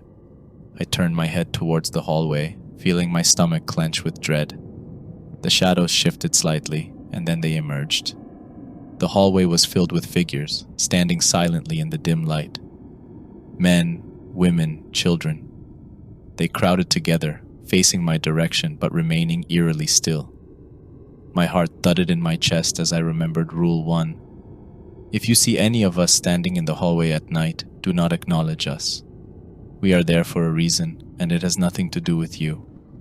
I forced my eyes away, staring straight ahead at the reception desk, refusing to focus on them. My hands gripped the edge of the counter, knuckles turning white. I could feel their presence, a suffocating weight pressing against me as if urging me to break the rule, to look at them, to acknowledge their existence. Seconds felt like hours as I listened to the faint rustle of their clothing, the almost imperceptible sound of their breathing.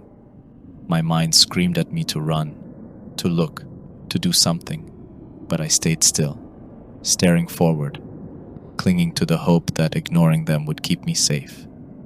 One of them stepped forward. I sensed it more than I saw it.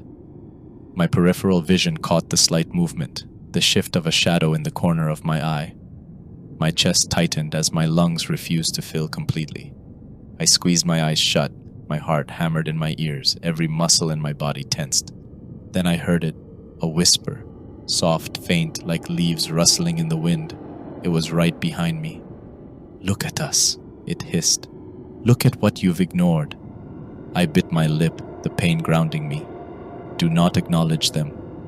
The rule was clear, but the urge was there, clawing at the back of my mind, gnawing away at my self-control. The whispering continued, swirling around me like a cold breeze, a chorus of voices blending into a haunting murmur. I fought against it, focusing on the ticking of the clock. I needed to stay calm. Just one more hour. The murmurs faded, and I dared to crack my eyes open slightly, peering straight ahead. The hallway was empty again. I released the breath I'd been holding, a wave of relief washing over me. I had made it through. I checked the clock. 5:50 a.m. 10 more minutes. I exhaled slowly, refusing to let my guard down completely. My eyes flickered towards the lobby mirror, catching my own reflection. I looked exhausted, eyes red, hair disheveled, but there was a spark of hope in my gaze, almost there. Finally, the clock struck 6 a.m. A soft light began to seep through the glass doors, heralding the arrival of dawn. I felt a weight lift from my shoulders, the suffocating pressure that had filled the room dissipating with the darkness. I stood up on shaky legs and took a deep, shaky breath. It was over. I had made it. I walked towards the glass doors, pushing them open to let in the cool morning air. It was like stepping into a different world. The motel parking lot was bathed in the warm glow of the rising sun. The birds were chirping, the early morning mist lifting from the ground. I turned back one last time, glancing at the now empty lobby. It looked normal, mundane, as if the horrors of the night had never happened. I grabbed my jacket from behind the counter and stepped outside, letting the door swing shut behind me. I walked to my car, feeling the sun on my face, the warmth sinking into my skin, dispelling the chill of the night. I slid into the driver's seat, started the engine, and glanced back at the motel one last time. For a moment, I thought I saw a figure standing in one of the windows, a shadowy silhouette watching me. I blinked, and it was gone.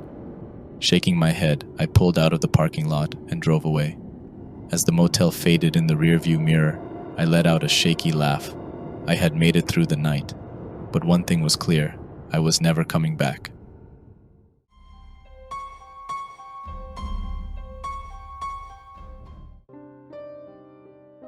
I've worked as a security guard for most of my life. It's not the most glamorous job, but it pays the bills. Gas stations, convenience stores, small shops, places where you're mostly just sitting around, keeping an eye on things. But when I saw the ad for a night shift at the local mall, I thought I'd finally stumbled on something better. The pay was good, better than anything I'd seen in years.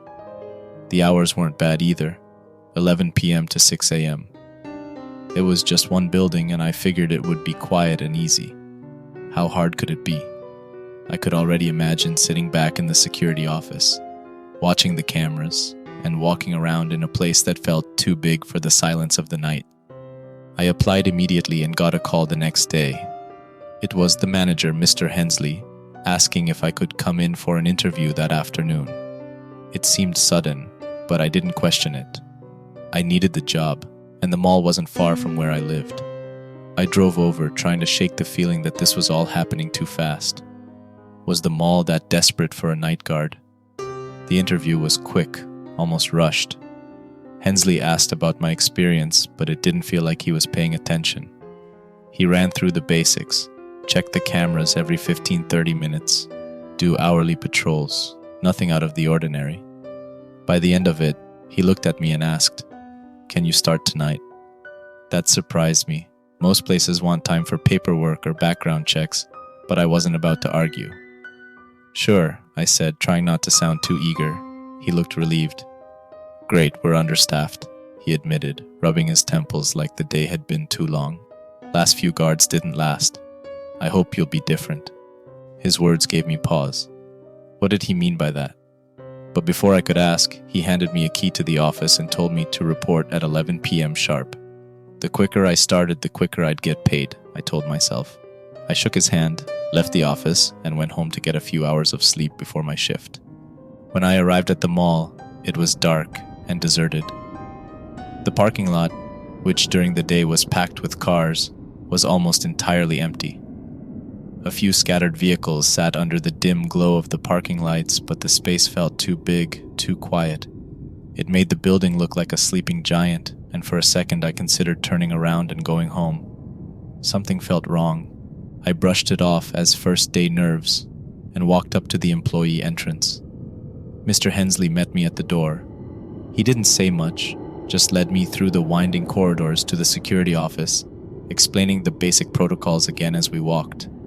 The office itself was small, a cramped room at the back of the mall, filled with screens displaying grainy footage from the cameras scattered around the building. "Check the cameras every 15 to 30 minutes, he reminded me. "Do your rounds, make sure nothing's out of place. The usual." He glanced at me before adding, "And keep an eye on the escalators and the play area. Things happen there sometimes." That last part made me pause. "Things happen?" He waved a hand dismissively. "Kids, mostly, trying to sneak in or mess around after hours. You'll see." I nodded, though his tone made my skin crawl a little. He handed me a printed sheet of standard instructions, shook my hand again and said, "Good luck. I'll see you in the morning." Once he left, I was alone. The silence of the empty mall settled over me like a heavy blanket. I took a seat in front of the monitors, flipping through the camera feeds. The escalators were still, the stores dark and empty. For a moment, I relaxed. It was just a mall, nothing creepy about that. Just a big, empty building. After a few minutes, I felt a presence behind me. I jumped, my heart pounding. There, standing just beside me, was a janitor. He grinned, clearly amused by my reaction. "Didn't mean to scare you, buddy," he said, his voice light. "You must be the new guy." I let out a nervous laugh, trying to shake off the tension. "Yeah, that's me. I didn't know there was a janitor here at night." He shrugged. "They always keep one of us around to clean up, make sure everything's ready for the next day." His tone turned a bit more serious. "Just make sure you follow the rules." I blinked. "The rules? You mean the instructions?" He handed me a crumpled piece of paper, looking at me with an unsettling seriousness. "These aren't from the manager. These are the rules you'll need if you want to make it through the night." I unfolded the paper, half expecting some kind of joke, but the list of rules it contained was anything but funny. Rules to keep you safe at night. Rule 1. Check the security cameras every 15-30 minutes, but don't stare at the footage for too long. Rule 2. Never look directly at the mannequins after midnight. If the mannequins change positions, leave the area immediately. I stared at the list, my gut tightening with discomfort. "You're serious?" The janitor's grin had vanished. "I'm warning you, follow the rules or you'll end up like the last guy." I tried to laugh it off. "You mean the last guard?" He nodded, his eyes cold. "He quit after one night."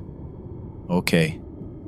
I stuffed the paper into my pocket without checking the rest of the list, chuckling nervously. "Well, I'm going to make my first round." The janitor stepped aside, giving me a long look before saying, "Take care."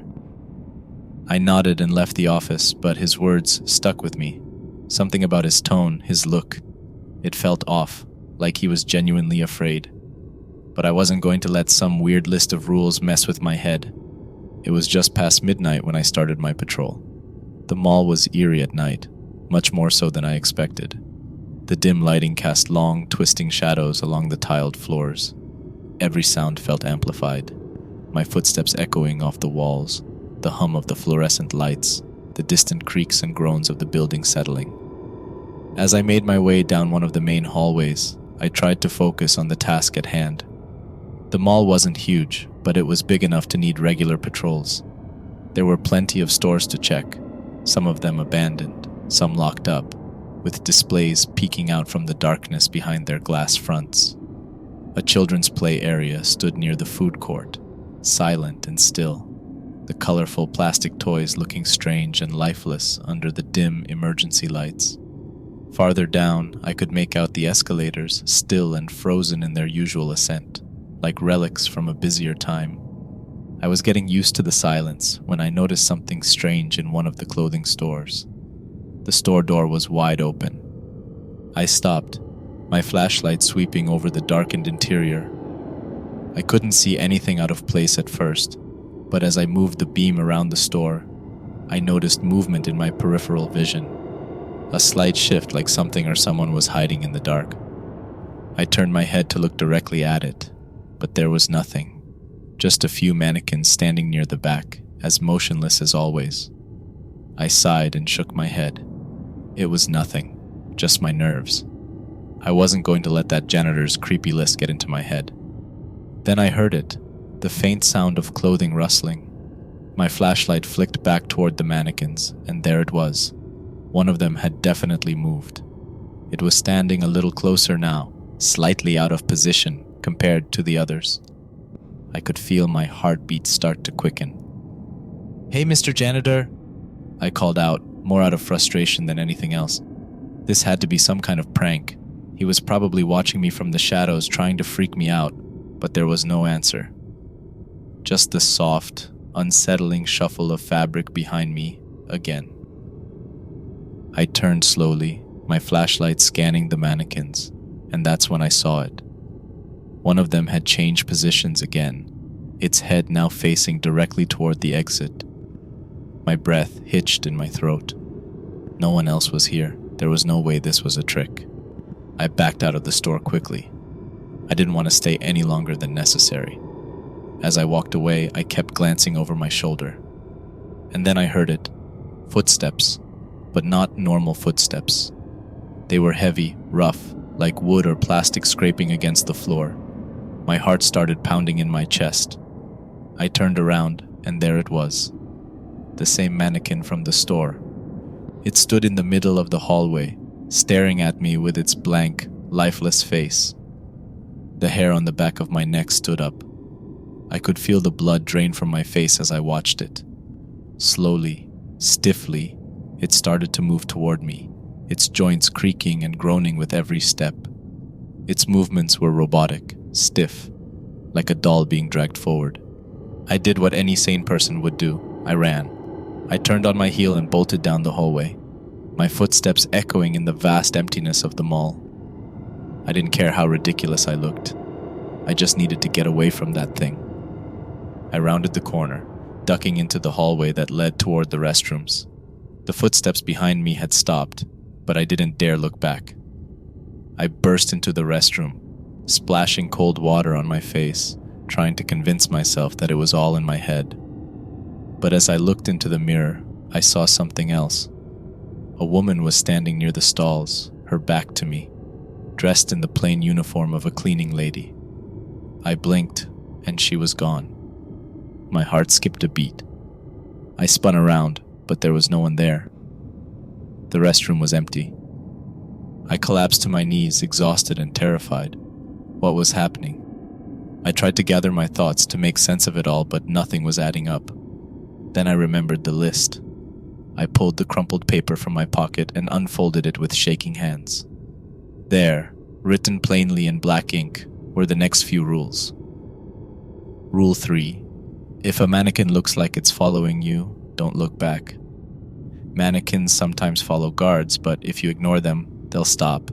If you look, they'll know you're aware and they'll get closer. I felt my heart sink. I had looked. Rule 4. Avoid looking into the mirrors of the restroom. Too late for that. My stomach twisted in knots as I realized I had already broken 2 of the rules. Whatever was happening, I was making it worse. Rule 5. If you hear someone talking inside an abandoned store, do not listen. I swallowed hard. I hadn't heard anyone yet, but just knowing the rule was there made me uneasy. Rule 6. If you hear a child laughing from the play area, leave immediately. Rule 7. If you check the time and it's earlier than the last time you looked, immediately return to the security office. I glanced at my watch, instinctively checking the time. It read 11:30 p.m. My blood ran cold. There was no way it was 11:30. I had started my patrol after midnight, and it had been a while since then. This wasn't possible. I didn't need to be told twice. I rushed out of the restroom, my heart racing as I made my way back toward the security office. The air around me seemed heavier now, more oppressive, and the lights overhead flickered faintly. The mall, once a place I had thought would be quiet and safe, now felt like a living entity, watching and waiting. I reached the office, slamming the door behind me. My breathing was ragged, my nerves frayed. I checked my watch again. It was almost 1 a.m. That seemed right. But what had happened earlier? Why had the time changed like that? I sat down, trying to steady my shaking hands. I needed to keep my head on straight. I wasn't going to let this place get to me. I pulled out the list again, reading through the remaining rules. Rule 8. Lock the security office door between 4 a.m. and 4:30 a.m. and do not open it for anyone. If they knock, they might not be the person you think they are. Check the cameras to confirm. Rule 9. If you hear someone crying in a dressing room, do not open the door. Rule 10. If you hear an escalator running, do not investigate. Watch the area on the security cameras. Rule 11. Under no circumstances should you leave before your shift ends. If you do, you risk something following you outside the mall. I let out a nervous laugh. What kind of job had I taken? Who had written these rules? I couldn't make sense of any of it. But as I sat there, the weight of everything that had happened pressed down on me. The mannequin, the time shifting, the figure in the mirror. This wasn't normal. Whatever was going on, I needed to survive the night. It was past 1 a.m. and I needed to go for another round. As much as I wanted to stay locked in the security office, I knew I had to follow the security protocols also. The cameras showed nothing unusual, so I gathered my courage and stepped back out into the mall. As I walked cautiously through the main hallway, I started hearing something. A faint mumbling coming from an abandoned store. My blood ran cold as I remembered Rule 5. I stopped in my tracks, heart pounding in my chest. The mumbling sound coming from the abandoned store was quiet, barely audible over the faint hum of the mall's air conditioning. But it was unmistakable. There was someone or something talking inside. I forced myself to move, my legs feeling like lead. Rule 5 echoed in my head. If you hear someone talking inside an abandoned store, do not listen. I tried to block out the sound, telling myself it was just my imagination. But the soft, incomprehensible murmurs persisted, growing louder the closer I got to the store. I glanced at the glass storefront. The windows were covered with paper, blocking any view of the inside. My breath hitched as I quickened my pace, refusing to even glance in its direction. I didn't want to know what was behind those papers or what was causing that sound. The voice was rising now, clearer but still distorted, like someone talking underwater. I had to get away. I made it past the store, refusing to look back. The voice began to fade, and I felt the tension in my body ease slightly. But as I turned the corner and entered the next corridor, I heard it again. Footsteps, but not normal footsteps. They were rough, uneven, like the dragging sound of something solid, scraping against the floor. My stomach twisted. I knew what it was before I even turned around. It was the mannequin. My instinct screamed at me not to look back, remembering Rule 3. If a mannequin looks like it's following you, don't look back. If you ignore them, they'll stop. If you look, they'll know you're aware, and they'll get closer. I walked faster, keeping my eyes straight ahead, trying to ignore the growing sound of the mannequin's movements behind me. Each step it took seemed heavier, more deliberate.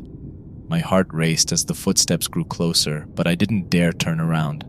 Just keep walking, I told myself. The sound of the mannequin's movement grew fainter, and eventually, I could no longer hear it. I let out a breath I hadn't realized I was holding and slowed my pace. My hands were shaking, but at least I had followed the rule. Whatever was following me had stopped, for now. Then I heard something else. The distant hum of machinery. An escalator, running.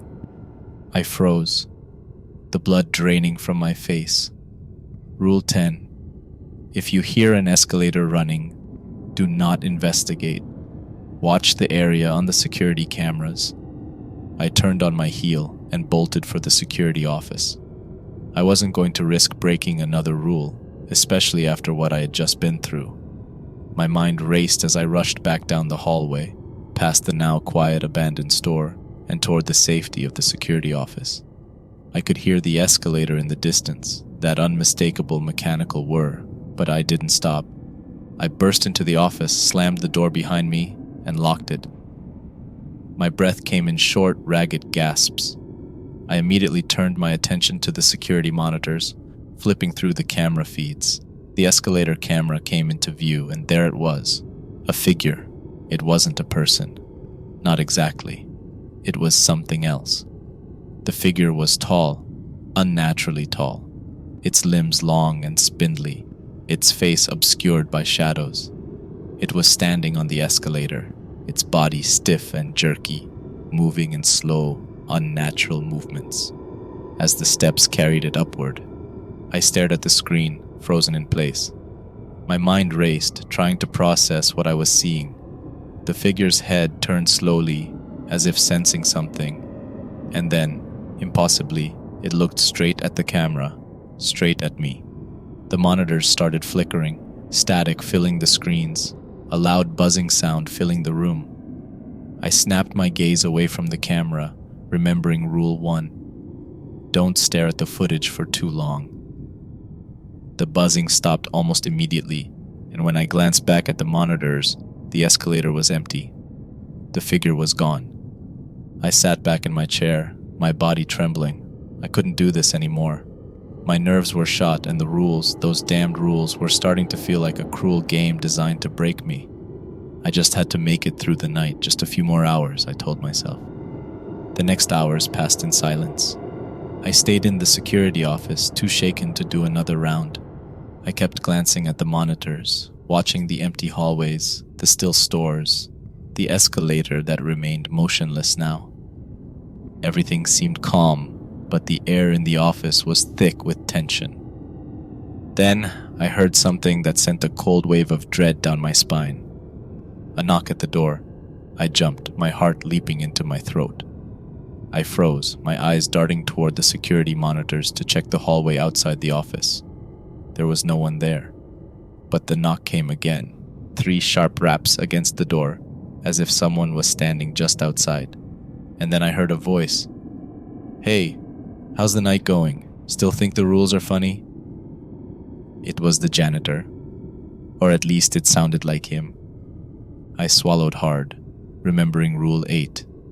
Lock the security office door between 4 a.m. and 4:30 a.m. and do not open it for anyone.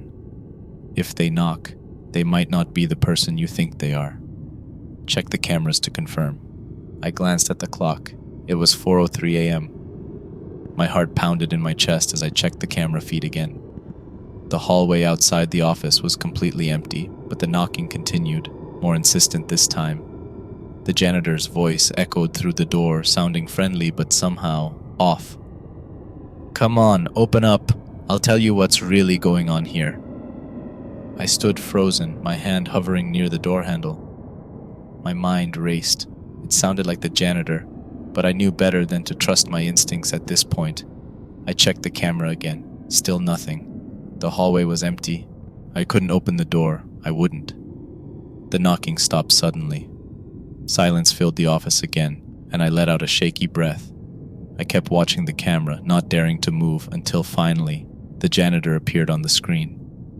He was standing right outside the door now, staring straight into the camera. He knocked again, his face twisted into an eerie grin. I felt my stomach drop. The way he stared into the camera, it didn't seem human. His body started to waver, like he was made of smoke, and then, slowly, he dissipated into the air, leaving nothing but an empty hallway. I checked the clock. 4:30 a.m. Whatever it had been, it was gone now. For the first time in hours, the air felt still. The oppressive weight that had been hanging over me seemed to lift, if only a little. I could feel the tension easing from my shoulders, though my body still felt like a coiled spring, ready to snap at any moment. I stood up, my muscles aching from being hunched over the monitors for so long. I needed to stretch my legs, to move around, if only to shake off the lingering dread that clung to me like a shadow. After everything that had happened, I wasn't keen on doing another full patrol, but staying in the office felt stifling. Maybe a short walk just around the immediate area of the office would help clear my head. The mall was still deathly quiet, the faint hum of electricity, the only sound that echoed through the corridors. The fluorescent lights flickered sporadically, casting long, distorted shadows that seemed to shift as I walked. I kept my eyes down, trying not to focus on the mannequins, the stores, or the eerie silence that had settled over everything. As I rounded the corner near the security office, I nearly jumped out of my skin. The janitor was standing there, leaning casually against the wall with that same friendly grin he'd had the first time we met. It was the real janitor this time, at least I hoped it was. He seemed more human, more tangible than the strange apparition I'd seen earlier in the night. "Rough night?" he asked, his voice light, almost teasing. I didn't know how to respond.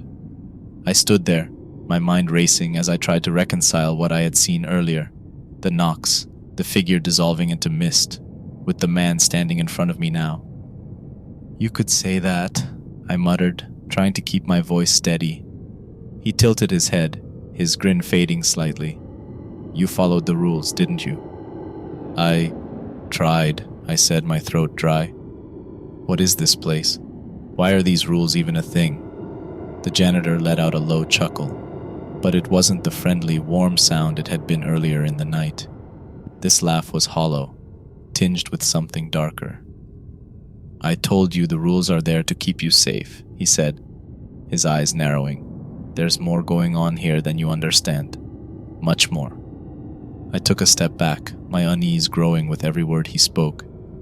"What do you mean? What's going on in this mall?" He shrugged, the grin returning to his face. "You'll figure it out, or maybe you won't. Either way, there's no escaping it." He started to walk away, turning down the dimly lit corridor without another word. His movements were slow, deliberate, like he wasn't in any rush to leave. I couldn't let it go. I needed to know what he was talking about. I needed answers. "Wait!" I called after him, my voice echoing down the empty hallway. "What do you mean, no escaping it? What are you trying to say?" The janitor didn't stop.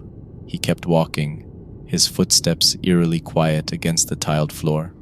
Desperation and frustration bubbled up inside me, and before I knew it, I was following him, determined to get some kind of explanation. I rounded the corner after him, but when I got there, the hallway was empty. He was gone, again. My heart pounded in my chest as I stood there, staring down the empty corridor. There was no way he could have disappeared so quickly. He had just been there. I looked around, scanning the area for any sign of him, but the mall had fallen back into its eerie silence. And then I heard it. A soft, muffled crying. The sound was faint at first, almost too quiet to notice, but as I stood there, frozen in place, it grew louder, more distinct. A woman's voice, sobbing quietly, somewhere nearby. My skin prickled with unease. I knew the rules. I had them memorized by now, and I knew exactly what this was. Rule 9. If you hear someone crying in a dressing room, do not open the door. I swallowed hard, trying to block out the sound, but the crying persisted. It seemed to be coming from one of the stores up ahead, the muffled sobs echoing faintly through the deserted hallways. Every instinct I had was telling me to walk away, to get back to the office and wait out the last hour of my shift in silence. But there was something about the crying that pulled me toward it, an almost magnetic force that made it impossible to ignore. What if someone really needed help? What if this was all in my head? What if the rules were just some sick joke? I shook my head, trying to clear my thoughts. I had already broken too many of the rules tonight. This wasn't a joke. The janitor had warned me, and I wasn't about to ignore him now. But still, the crying continued. It was louder now, more insistent, the sound echoing from somewhere deeper in the store just ahead of me. It didn't sound right. It was too hollow, too distorted, like a recording of someone crying rather than an actual person.